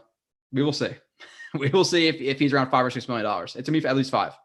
And again, every year the cap goes up, and every year since we need to learn that next highest contract you want to beat. So while another guy might get $3.5 million, Barrios is going to come to the table at 4.5, and then other teams are going to come to the table at 4.5, and the Jets want to sign him. They're going to have to sign him for about $5 million. What was Brad Smith mostly used for when we had gadget and returning?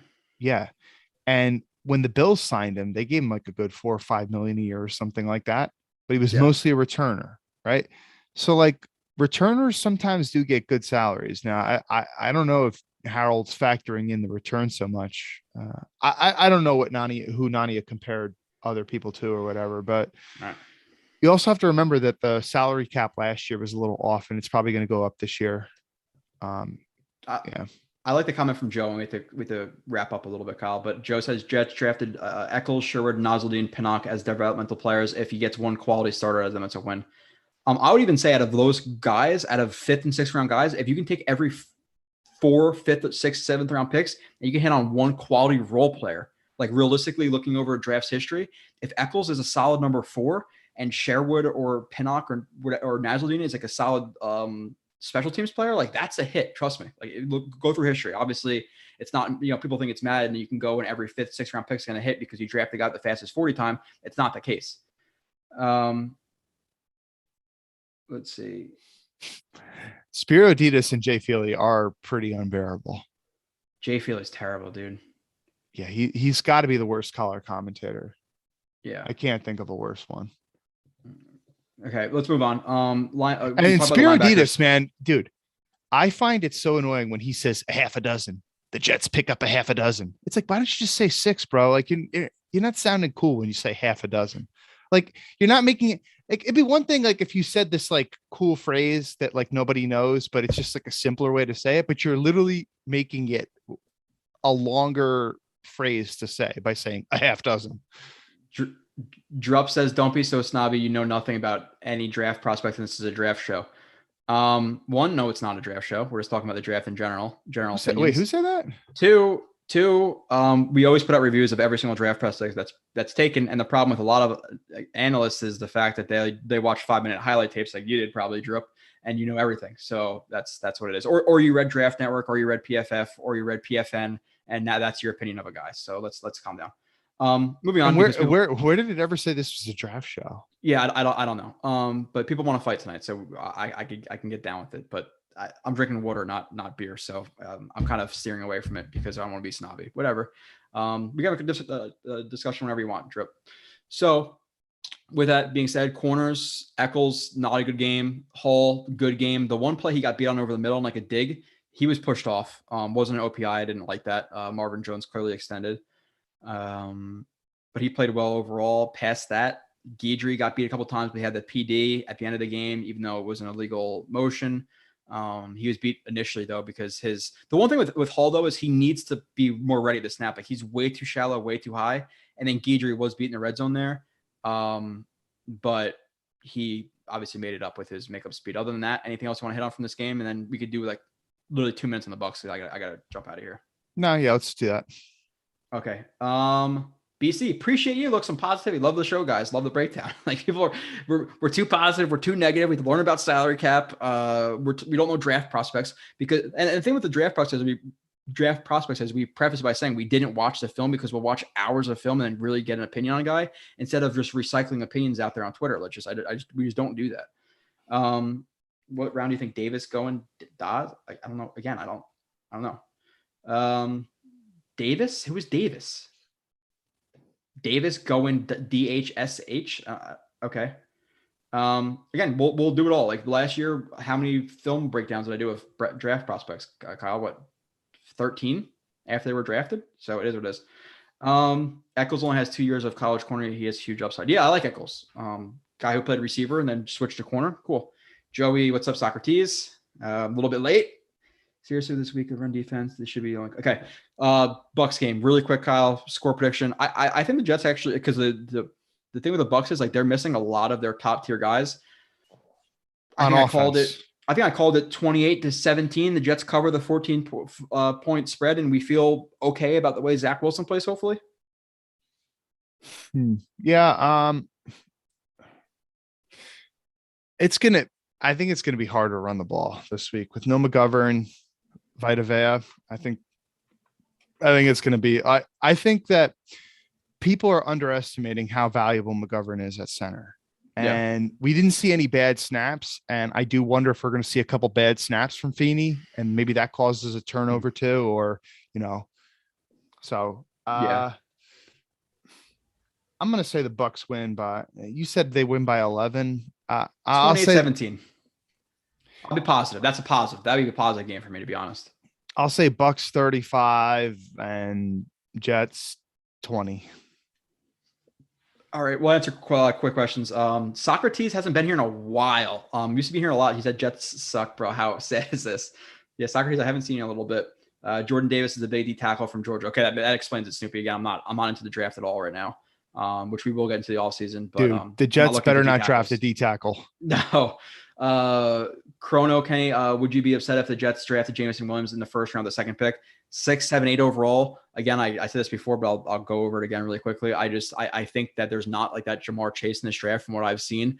And a lot of the receivers are like that, like not blue chip talents, that they're all like that second tier talent, and seem like a lot of them between like him, Wilson. I'm not sure he's the second tier talent. They're all comparable. He went to Ohio State before he went to Alabama. I'm saying like he's not Evan Neal, he's not Kyle Hamilton, he's not Aiden Hutchinson. Like he's not a top blue chip prospect, at least from what I've seen. Is that fair?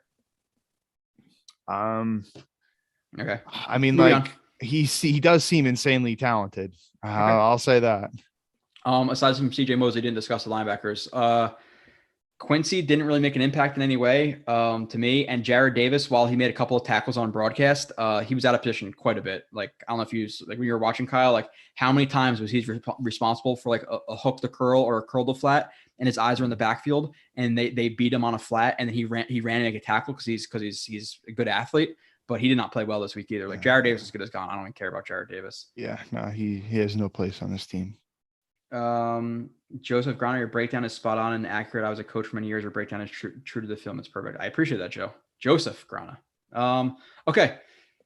Kyle, appreciate you being back. Everybody in the chat, appreciate you, minus the people who are super negative. It is what it is. I'll be back with the film show. You'll see it tomorrow. Kyle will be back in 2 weeks. I'll be back next week with Nanya for the live stream. Kyle, anything for the people? I'll just respond to what Harold said. Harold's talking about Cordell Patterson. Yeah, but I don't think Cordell Patterson was brought in to be a returner. And plus, Cordell's like, what is he, near 30 now or something like that? Mm-hmm. So like they kind of view him as being on the back end of his career, whereas Berrios he's literally around the age where he's at the peak of his career, looking to get probably the biggest contract of his career. So I don't know if that's a good example. I wouldn't be shocked if it was $4 million. But I am not expecting anything less than $4 million. My guess is 5.5. Low is 4. Like that's just what I think it is. Yeah. Happy New Year's, Chris. Appreciate that. We'll see. Mike, appreciate you. Dave, PFF programming for followers.